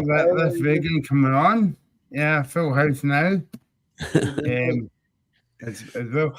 No, we were just talking about, obviously, we'll go back to the Celtic game in a minute or two, but we were just going to go on to the Motherwell Carmarthen game tomorrow, James, and I was just saying that Motherwell is one of the kind of dark horses last season, because Motherwell has playing well. I don't think they've lost a game at home this season. Am I right? Or maybe I'm wrong. But yeah, and then Kilmarnock, I mean, every game, it's like a cup final for Kilmarnock. Yeah. Personally, I think Kilmarnock are going down. I just don't think they've got it in them to retain their Premier League status this particular season. Maybe the change in manager was too late. I don't really know. But up against Motherwell are flying. They really are, and they play some fantastic football. So my money's on Motherwell tomorrow, definitely. Alan, have you been surprised at Motherwell this season? Not particularly. They've always been a reasonably good team. Sometimes watching them in the past, they looked as if they were being held back a little bit by whoever was the manager at the time. But obviously, under the current manager, he's given the players their heads, shown them what it is that he wants them to do, and they've executed, his plan brilliantly. It's a shame he's not the Celtic manager, to be honest. And what about Kilmarnock, Alan? Have you been surprised or? For myself, I think we've obviously had some positive results. I think they wouldn't have been as poor. I think that Strychek mysterious injury kind of the start of their sort of really poor form began with that. And I'd say a lot of the positive results we've had, their goalkeeper's not been up to much. They've had I forget his name, the gent on loan from Celtic, and it's the first game at Falkirk when we won 3-1. That again, two of the goals could have been avoided, and then at Kelly, we just almost a snatch and grab. So I think the change has maybe come a bit late. If the rumours are true and they get Finlay Curtis late in the window, it'll give him a little bit of spark. If he does go there, he looked good when he came off the bench last night for Rangers. So we'll see how that one pans out. But they need results. What I would say is that must have been a killer blow for Livingston when that equaliser went in for St Mirren. And it felt like if they got that win, that Kelly were really in for it. But losing that goal so late, you'd think Kelly will have a bit of a bounce and think, right, we've got a chance here. Yeah, no. Reagan, what about the game on Motherwell and Kilmarnock? Should be a good game, this. I think I'm spot on with James. I mean, I think that Motherwell are just playing great football at the moment, and you just can't see any other winner apart from Motherwell because they played Celtic off the park. They probably should have beat Rangers at Ibrox, and they're just playing some lovely football probably at the moment. And I think Motherwell will do well by the end of the window to keep some of the players like Just, Maswanise, people like that, because these players are playing really well. Yeah, no, exactly. So, what will be, James, what were you surprised that Kilmarnock appointed Neil McCann? I wouldn't say I was surprised as such. It was maybe a little bit out of left field. His name wasn't kind of being mentioned when the management change was going on. But do you know what? He's got decent experience at the level of a manager. It might just be, as I said, the changeover may have come just a little bit too late for them to stop the drop. But I would love to be proved wrong. I've always had a bit of a soft spot for Kelly. I know pal of mine from many years ago, sadly no longer with us, was a huge Kilmarnock fan. And I used to go on occasion with him to watch Kilmarnock play. Yeah. So, what about tomorrow, guys? What's your prediction, Alan, between Motherwell and Kilmarnock? Yeah, it's not a good time. Although what I would say is, I wonder how much Motherwell obviously got a 1-0 win. I think it was against Ross County. I wonder how much losing Welsh will be. It'll impact their ability to sort of, because one of the biggest things is they can play out really quickly, and from getting the ball from a defence to attack doesn't take long, and you've got a really good player in Welsh for progressing those situations. And if that's at all slower, it's going to give any other team the chance to kind of start putting pressure on them. So Kelly will have to be like absolutely at it, but we'll be able to see how good Welsh is by how Motherwell play. Yep. So I don't know about you guys, but Thurgott's got to be another nail in the Neil McCann coffin. I'm going for a 2-1 to the Well tomorrow. Yeah, I mean, I'm going to go 3-0 to Motherwell. I just think Motherwell are playing brilliant football at the minute. I think Kilmarnock will set up to be hard to beat, but I think Motherwell with the pressure and the players have got the top end of the pitch. I think Kilmarnock will possibly be be struggling in the match. So I'm going to go 3-0 to Motherwell. You're stolen my scoreline there, Regan. I'm leaving now. Well, I'll go 3-1 Motherwell. I think it's possible that Kilmarnock might get a goal, but they definitely won't win it, I'm afraid, in my opinion. Alan, do you think Kilmarnock's beginning to run out of time now if they don't pick anything up on Saturday? I don't think if they even pick up a draw, I don't think that would be I think that will be a disappointing day at the office. Yeah, my worry as a Falkirk fan is I still don't see a way that we can beat Livy. So Livy will pick up points between now and the end of the season, and they'll probably be against us. So Kilmarnock are going to have to get something somewhere. I just don't think it's against Motherwell. I don't think it's too late yet. I think both teams are performing so poorly that until somebody picks up a little bit of form, be it a couple of draws in a row or whatever, that's too close at the bottom. But what I would say is, in terms of like getting yourself totally away from the relegation places, in terms of the playoff or straight down, that's looking less and less likely, providing St Mirren get back on it. So yeah, I think in terms of scoreline, I think it'll be a narrow Motherwell win. I think it might be another 1-0. 1-0, there you go.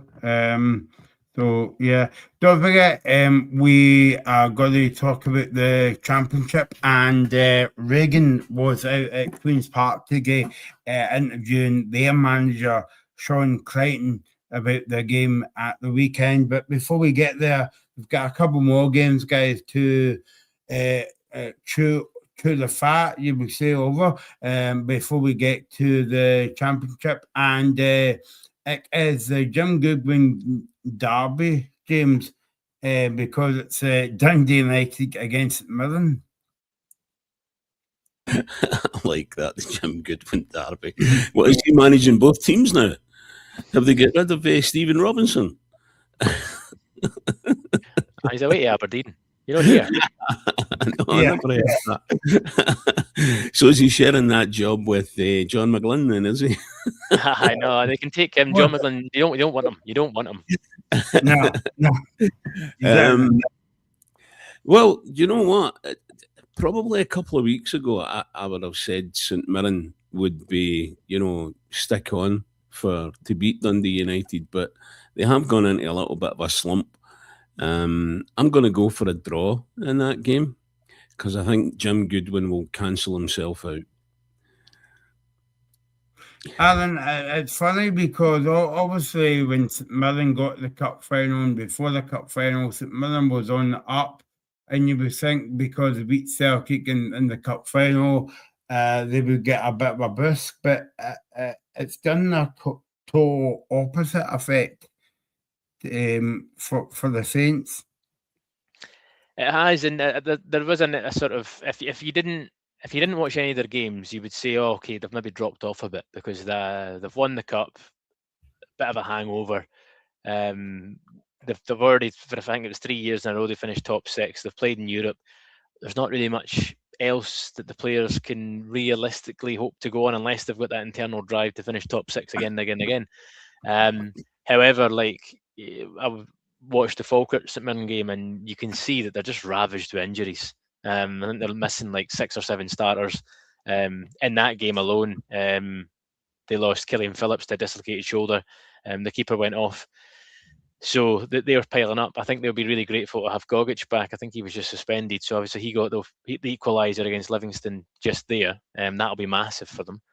I think if they get the players back, I don't necessarily think they've got the budget to bring many in, but if they can get the players back fit, I think they'll be fine. But then the question goes, how long will Robinson stay interested? He's clearly frustrated with the rest of the squad. So yeah, I don't think it's a massive surprise where they are given the injuries to key players, but I wonder how motivated everyone at St Mirren will be, because surely they've achieved all they can achieve there. Regan, have you been surprised at how much St Mirren has took their kind of drop off since the cup final? Aye, because I thought the players would be I thought they would get back to sort of winning ways and be happy and things like that. But obviously, like Alan has said there, there've been a lot of injuries. But I don't know if you guys agree, but I think Stephen Robinson's just at that burnout point where he's probably done everything possible at St Mirren. That's me. That's not me being disrespectful to St Mirren. I apologise to Robbie if he's listening to the show.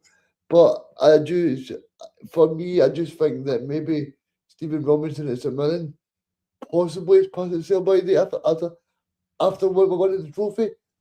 Maybe slightly because maybe the strength by the players, the motivation of thinking, right, what we actually motivated to do now, because we've actually climbed the mountain. We've actually done it. We've three top 6 finishes in a row, the best St Mirren achievement, and then going and win a trophy. So I don't think there's much else for a manager and a squad to achieve, to be honest with you. I think in quite a lot of ways you're correct there, Regan, because managers, a bit like players, do have their shelf life. And when they've been at a club for a particular length of time and they've been relatively successful with that club, it does become more and more difficult for them to sort of replicate that season on season. Plus the fact that the budget at St Mirren is going to be, relatively speaking, tiny. So if Stephen Robinson did sort of go to, say an Aberdeen to take over, that would refresh him. It would refresh Aberdeen. And hopefully it would allow St Mirren to bring in a manager that could do the exact same thing with that club as well. Yeah, and James, I don't know if you've noticed this, but I've noticed like Aberdeen's now got a German director of football. So I don't know if they're maybe going to go maybe to a German coach, but I think Stephen Robinson totally deserves the Aberdeen job.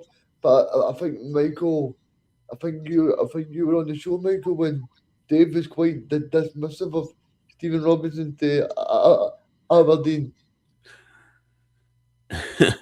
Michael's keeping in a diplomatic silence there, obviously hoping not to upset anybody. But to be honest, I've got a good friend who's an Aberdeen fan, and he's been espousing either Robinson or John McGlynn for the Aberdeen job. So, you know, who knows? Yeah, I mean, I think John McGlynn would be a great appointment, because Falkirk, to get Falkirk 2 promotions in a row and to get them top 6 at the moment is just a fantastic achievement. And to be honest with you, they probably should have beat Rangers at the start of the season, and they probably should have beat Celtic 2 weeks ago as well. Yeah, I would agree with that. So, So it's so it's your prediction time. It's Aaron's away, so he's basically saying it's a one that's draw for Dundee United and St Mirren. So he's going for 1 each. What about you, Regan? Who do you fancy? I'll go Dundee United 2, St Mirren 0. I think it'll be 0-0. I think, as I said earlier, I think Jim Goodwin's going to cancel himself out. He'll be too tired managing two teams at the same time. I tell you, I guarantee it.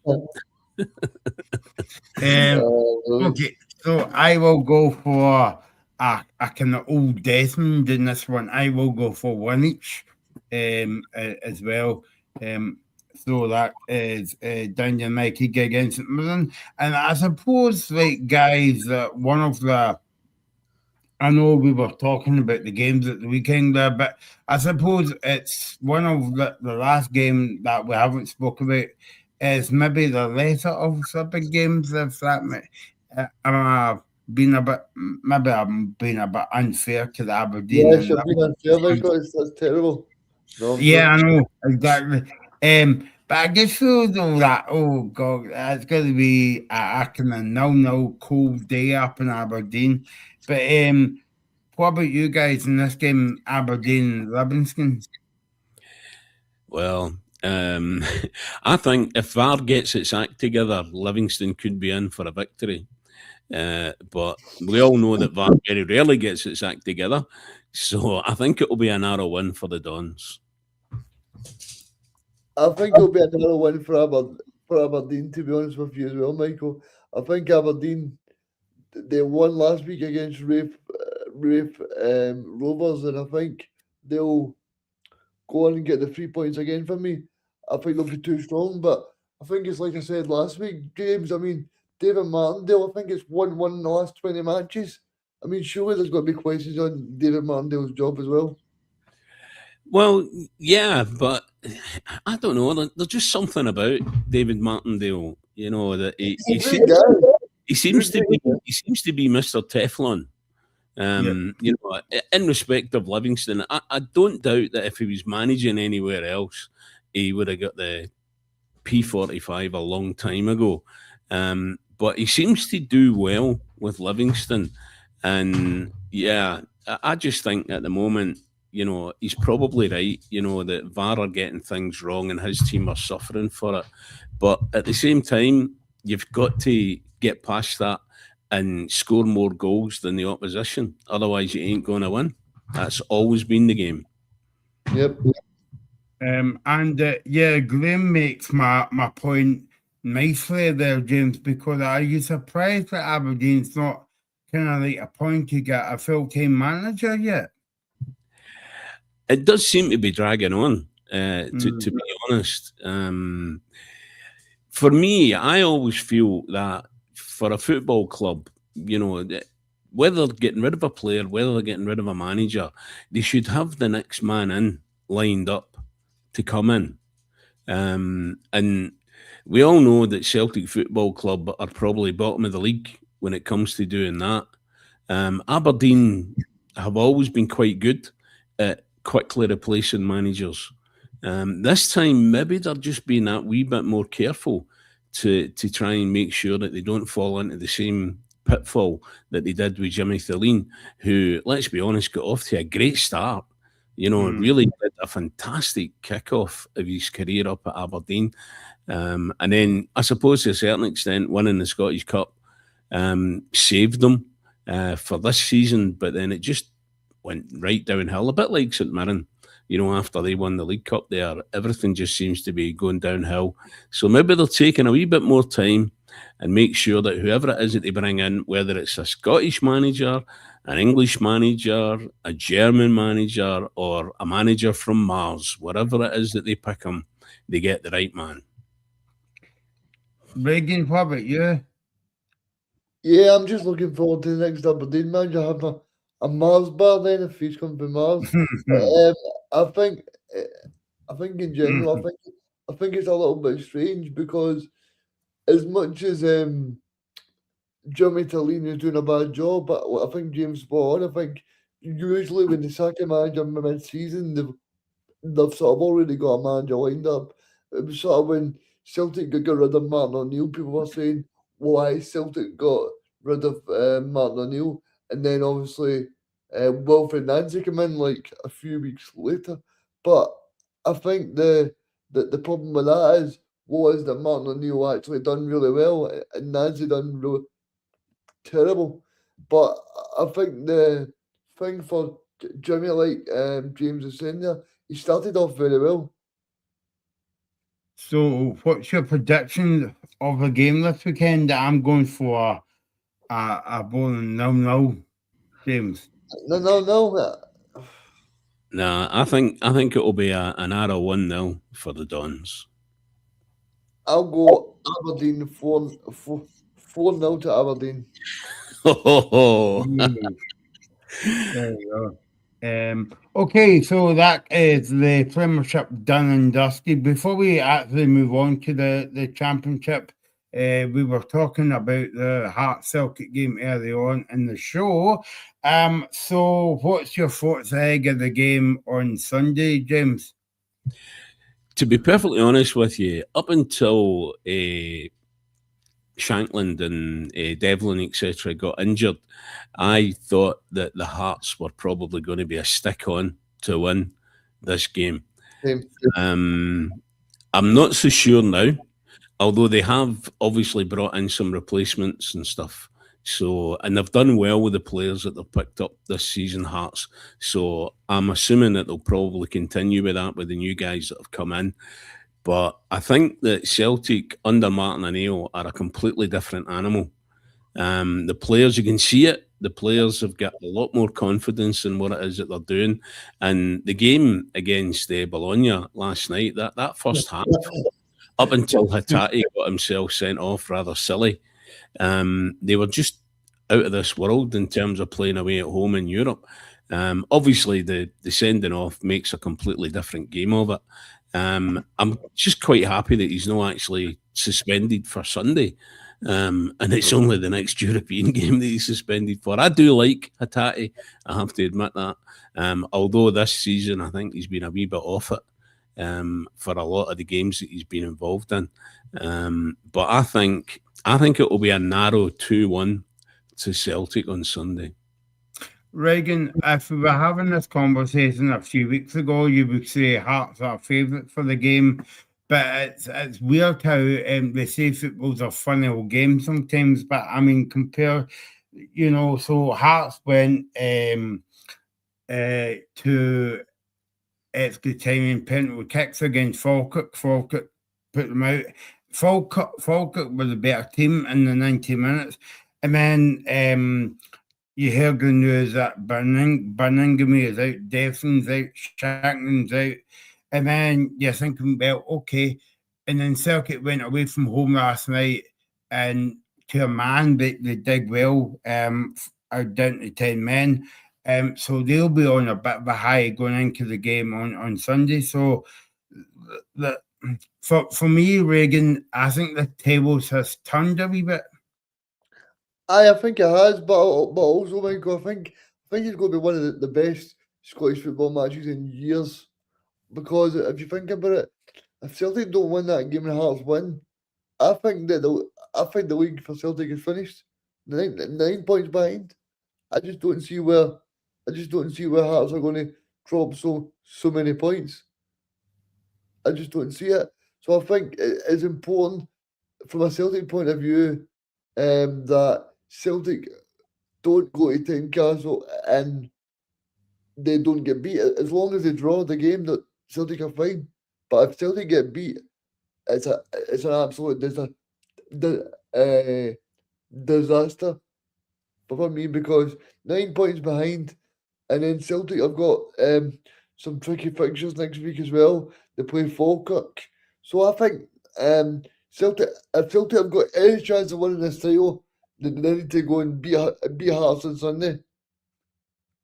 James, Graham's making a point in the chat as well about it's a must-win game for Celtic. I mean, obviously, dropping points. I think that would favour Hearts.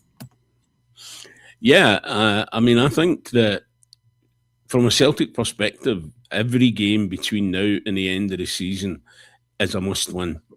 They have to get 3 points in every single game between now and the end of the season. But at the same time, hoping that, both Hearts and Rangers will drop the odd point or 3 here or there. And to be honest, the way Hearts have been playing this season, I don't really see them dropping too many points between now and the end. So definitely Sunday, a must-win for Celtic. A draw kind of keeps you in the hunt a little bit, but you're still hoping that the other two teams involved are going to drop points and you're not. I think for Celtic, James, Celtic just need to stay in there. It's like a boxer. Boxer just needs to stay in there until the later rounds and then do the knockout punch. I just think, if you look at the fixtures from maybe Hearts the next few weeks, they play Rangers, they play Hibs, they play Aberdeen, and they play St Mirren. So the last 4 matches there that you think that they're not going to actually probably win all those matches. I think they're probably going to drop points probably against Rangers, maybe against Hibs, just because they obviously got beaten the last derby game as well, and obviously St Mirren away from home is not an easy game as well.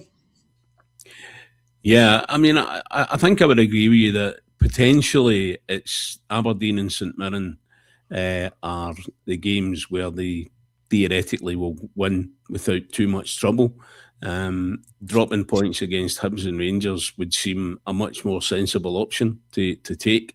But as you alluded to there, going to St Mirren, going to Paisley, not an easy task. And wasn't that long ago, actually, when Hearts went there and really struggled. So it'll be an interesting, watch. But to be honest, it's actually made the season much better. Yeah, it's brilliant. In my opinion. I mean, for too long, you started the season and you think, oh, yeah, that's it. It's going to be 2 in a row, 3 in a row, 4 in a row, 5 in a row, and it just, while it's great if your team is the team that's doing that, it's great to be in that position. But at the same time, if you're not a supporter of the team that's doing that, for the rest of the clubs and the fans, it's like, oh no, here we go again. Another year when Celtic will win or Rangers will win. It would be nice, although I wouldn't like it too much, it would be nice if Hearts did manage to get their first title in a very, very, very, very, very, very long time. I should have been on, but I thought, Yeah. but I was maybe beating the dog too much after it had died. Yeah. Okay, so that is the big game on Sunday, Hearts and Celtic, and I don't know about you guys, but I'm very surprised it's a 3 o'clock kickoff. I thought it would have been midday or something like that. But we'll be on after the game. Hey, anyway, 5:15 we'll be here. Was looking back on the game and looking back at the game at Ibrox between Dundee and Rangers. Okay, that's we've only got a couple minutes left, so let's go into the Championship quickly. James, as we always do on a Friday night, we've got a few games to talk about. We've got a game tonight, but before we go into talking about that game, we are going to hear from Sean Crichton ahead of the Queen's Park game tomorrow away to Rayforth. So Reagan went to the training ground today and he spoke to Sean Crichton about the game away to Rayforth tomorrow, and this is what he had to say to Reagan. Sorry, Michael, the first person up will be Smith, who recently signed to Queen's Park from Raith Rovers. So we'll speak to him first, see what he's got to say.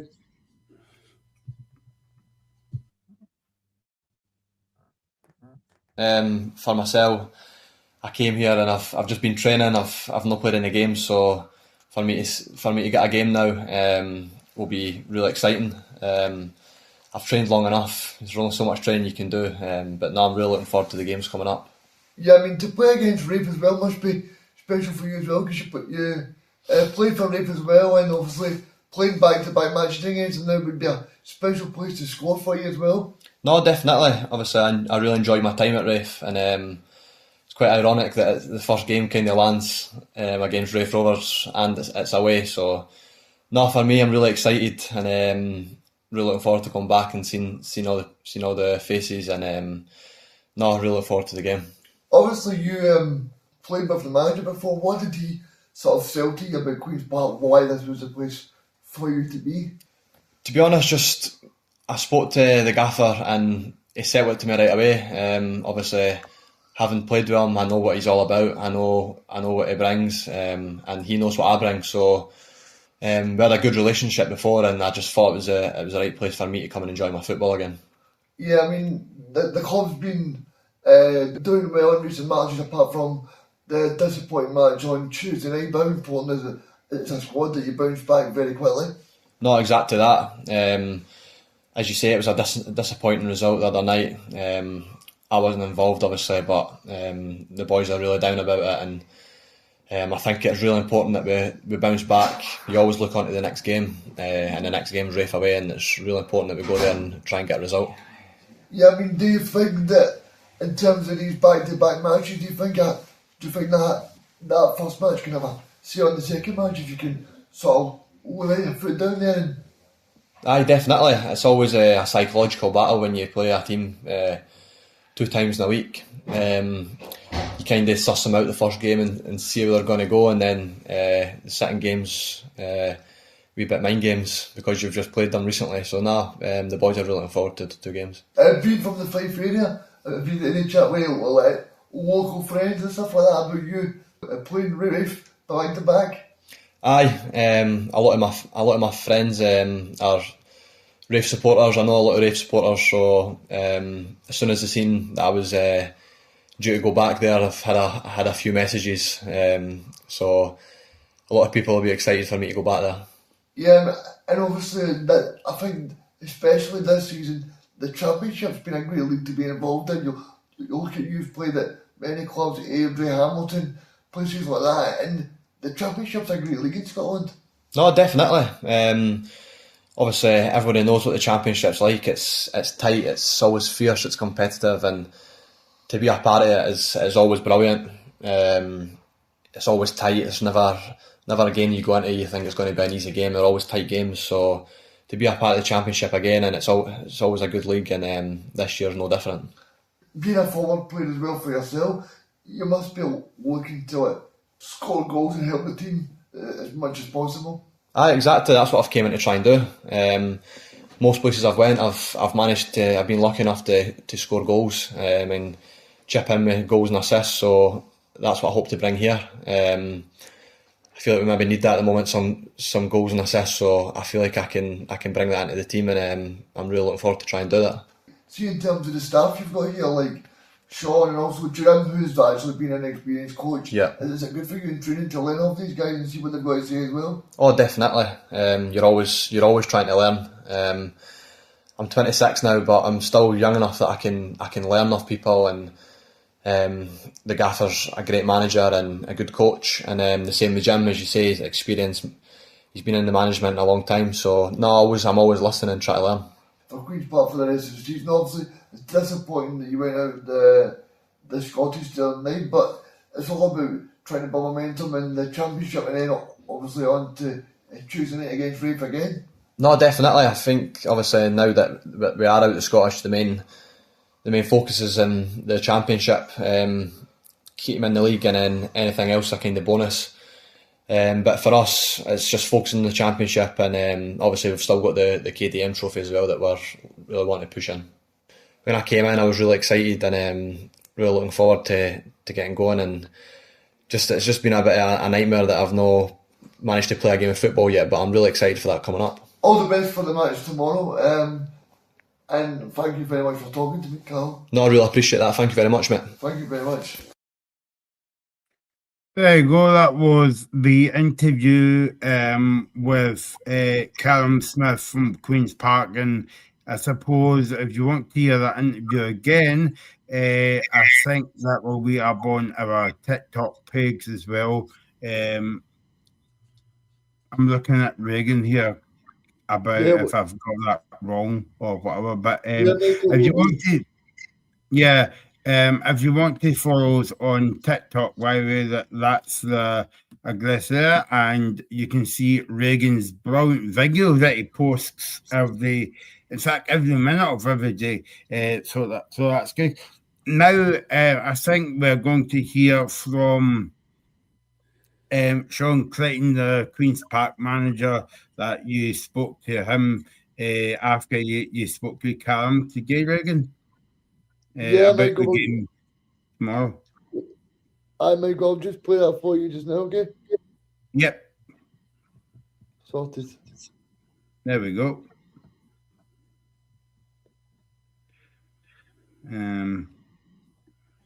Yep. Thank you by Sean. Sean, a very disappointing night for you the other night, but it's a perfect way for you to bounce back. 2 big matches. Yeah, no, again, we're looking to bounce back. Obviously, over the 90 minutes, we didn't lose the game, but over the piece, you end up out the cup. So, again, I spoke to the players about it. We've had that good wee bit of momentum. I don't want that to kind of knock our stuffing out as a wee bit, and we need to make sure that we're full focused on, first of all, we're full focused on Saturday rather than Tuesday. I imagine the players have been a little bit downbeat in the last couple of days. What have you said to them to try and pick them back up again? Yeah, I think they need to naturally. It's the life of a football player. If you get a setback, you need to bounce back. And I've said that to them.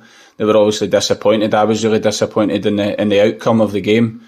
But our focus needs to be on the league game now. So again, cup competitions are great to play in, and if you manage to get through, then so be it. And it's really good for picking up momentum, etc. But as I said, our full focus is going to be on the league game on Saturday. No, it's the same with every game in this division. Every game is difficult. I wouldn't treat any game any lighter than any other. And Dougie, again, I've played against Dougie when he was at Morton as well, and we're expecting a really tough game because Dougie's teams are always like that. They're always aggressive, they're in your face, and they make things difficult for you. And again, when we've played Wraith under Barry as well, they were difficult games. Do you know what I mean? We've managed to do well. We've picked up points against them, but again, it's going to be something different against Dougie Imrie, and we need to make sure that we get a bit of business the right way, because if we don't, then we'll find ourselves on the back of a defeat. So we need to make sure that we're ready to go, and I'm expecting a difficult game like any other game. Yeah, and I think in terms of this match, do you think this match tomorrow will take any bearing in terms of Tuesday against Wraith? Honest answer, I don't know. Again, I think I want our full focus on the league game first and foremost, and I know that he'll be saying the same thing over there. And then after the whatever result it is on Saturday, then we can say, right, again, he'll be looking at his squad for Tuesday, and I'll need to do the same thing. We've got a very, very busy schedule coming up, so I'll need to change things about probably over the 2 games, but we need to focus on Saturday first. I was saying to Callum there, obviously you brought him in January as well. Mm-hmm. I mean, he is dying to get on that pitch now because he's not played for a while, and obviously I think it'll be special for him to play against Wraith Rovers as well. No, I think he's desperate to play any game. I think the fact that it's against Wraith Rovers, it'll be that wee bit for him again that he'll want to get on the pitch.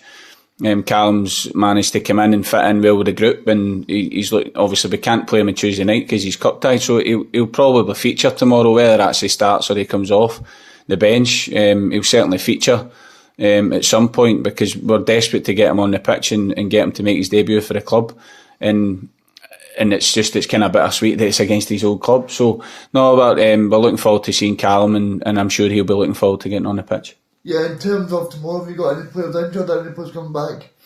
I don't really have any coming back just now. I think we've got a couple of players who are on the verge of coming back. I think we've got guys that have been training over the last couple of weeks, but they're probably just not ready to play in the match yet.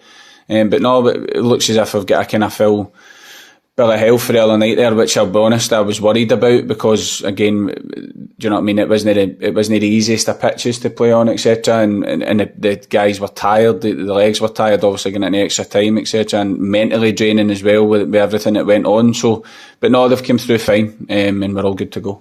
In terms of training the last few days, I'm sure the players have been dying to get back out the pitch again. In terms of, I think it's so good that match is scheduled so close as well, so you can bounce back straight away. Yeah, that's it. Again, like any game, when you don't get the result that you want to play as quick as possible. And we've obviously got an opportunity tomorrow to try and get points on the board in the league. We've not played a league game in a while, so it would be good to get the league game on and really go and try and take it to Raith. But we need to make sure we're at it. Starts Park generally is a difficult place to go, but I'm sure you'll be telling the players that they are more than capable of going there and showing themselves and getting the 3 points. Yeah, I think we went there the first day of the season and we had that belief that we were going to win the game, and we got a decision against us with a penalty that shouldn't have been a penalty, and we end up leaving the game with a draw at Starts Park. But we know it was so difficult. Raith were very good that day. They put us under a lot of pressure, but we managed to walk away with something. And I always say to the players, when you get away from home, can you walk away at least with something? And if you can get 3 points, it's an absolute bonus, and that's what we'll be going to try and get. Yeah, I mean, in terms of your aspirations for the rest of the season, obviously you've got that quarter-final on Tuesday, but also it's about trying finishing as high as possible in the table as well. No, definitely. I've said this to the group. I think we, first and foremost, our job this year is to make sure that next year we're a championship club. And if anything else happens, it's an absolute bonus for us. If we manage to get anywhere near the middle of the table, or if we manage to get anywhere near the playoffs, it's a bonus. The first and foremost, our job is to make sure that we're a championship club next year. And the players are well aware of that. So, but we want to make sure that we try and go on a wee run because our momentum has been good. Can we continue that? Yeah, and just finally, Sean, what message have you got for the supporters? Because they went up to Stranraer in big numbers on Tuesday, and also they're going there tomorrow big numbers as well. The backing for the fans has been first class this year, and again, I was really happy that we managed to get fans down on Tuesday. It's not the easiest of journeys, and fair play to them. Do you know what I mean? And by the way, they were absolutely brilliant throughout the game. The players, again, I think for me, it was a really, really tough game and we needed the fans. We never got the result that we wanted, but the fans appreciated how much effort the players, etc., put in on, as I said, in a difficult situation. But the fans have been amazing for me, but also for the players all year. And we hope that we can get a big turnout going to Starks Park because, again, for me, we're going to need that support the rest of the year. And you can see that the guys are, I mean, it's not as if they're a team that are showboating or they're not working hard. They're a very hard working, honest group. And I think the fans really feed off that. So hopefully they can continue their support. Yeah, I mean, thanks very much for joining me, Sean. It's been great to talk to you as well. Thank you. Thank you very much. Okay, that was the Queen's Park manager, Sean Clayton, joining us on the show, and Callum Smith as well. So there you go. Reagan was a busy boy today. That was good. But before we go, guys, let's talk about the championship games. Obviously, well, let's start with that game tomorrow. Raith Rovers against Queen's Park. James, before we ask your prediction about the game, let's run through the games tonight. Arbroath against Morton, 8:15 kickoff. Airdrie against Ross County. Packet Thistle against Ayr United. Raith Rovers against Queen's Park, as we alluded to there. And St Johnstone against Glenfermon. Basically, I mean, if you look at that game, guys, it's two sides that it should be in the Premiership by now. But anyway, Queen's Park, Raith Rovers tomorrow, James. Well, Queen's Park are my local team these days. I live more or less around the corner from them. So I want them to win. I used to go to Raith Rovers and watch them play quite a lot when I lived up in Fife. So I'm a little bit. Have you lived everywhere in Scotland, James? Pretty much near it, mate. Aye. But I'm a wee bit torn on that one.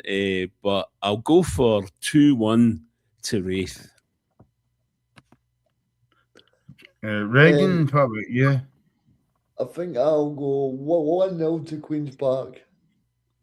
1-0 to Queen's Park. And what about the game tonight, guys? Arbroath and Morton. I mean, what's your game of the weekend, guys? It's got to be St Johnstone and Dunfermline. After Dunfermline's impressive result last week to dump out David Gray's Highbees. Yeah, absolutely. They were superb in that game. And I mean, I know a lot of people have said, well, it was very lucky, you know, etc., how the goal came about. But do you know what? It doesn't matter. Have they scored more than Hibs? Aye. So they deserve to go through. And I think that game against St Johnstone is going to be an absolute belter. There you go. There you go, aye. That's a brown word to use in a Friday night. Belter. It's smashing as well. So there you go. That's your weekend preview done and dusted. It's been a busy show as always. So thanks for all your comments. Thanks to James, thanks to Reagan, thanks to Aaron, thanks to Stuart, and thanks to Tino from the Celtic Exchange podcast, Barry Anderson from the Edinburgh Evening News. He's a Hearts correspondent, and thanks to Sean Clayton and Cam Smith for joining us on the show tonight. Don't forget to subscribe to the YouTube channel. It is the Scottish Football Zone. So we'll be back on Sunday to look back at the games at 5:15. And don't forget, we've got a show on Monday night and Tuesday night as well, looking at women's football in Scotland. So that should be fun. So yeah, enjoy your weekend and enjoy your football. You're watching the Scottish Football Zone with all the build-up and reactions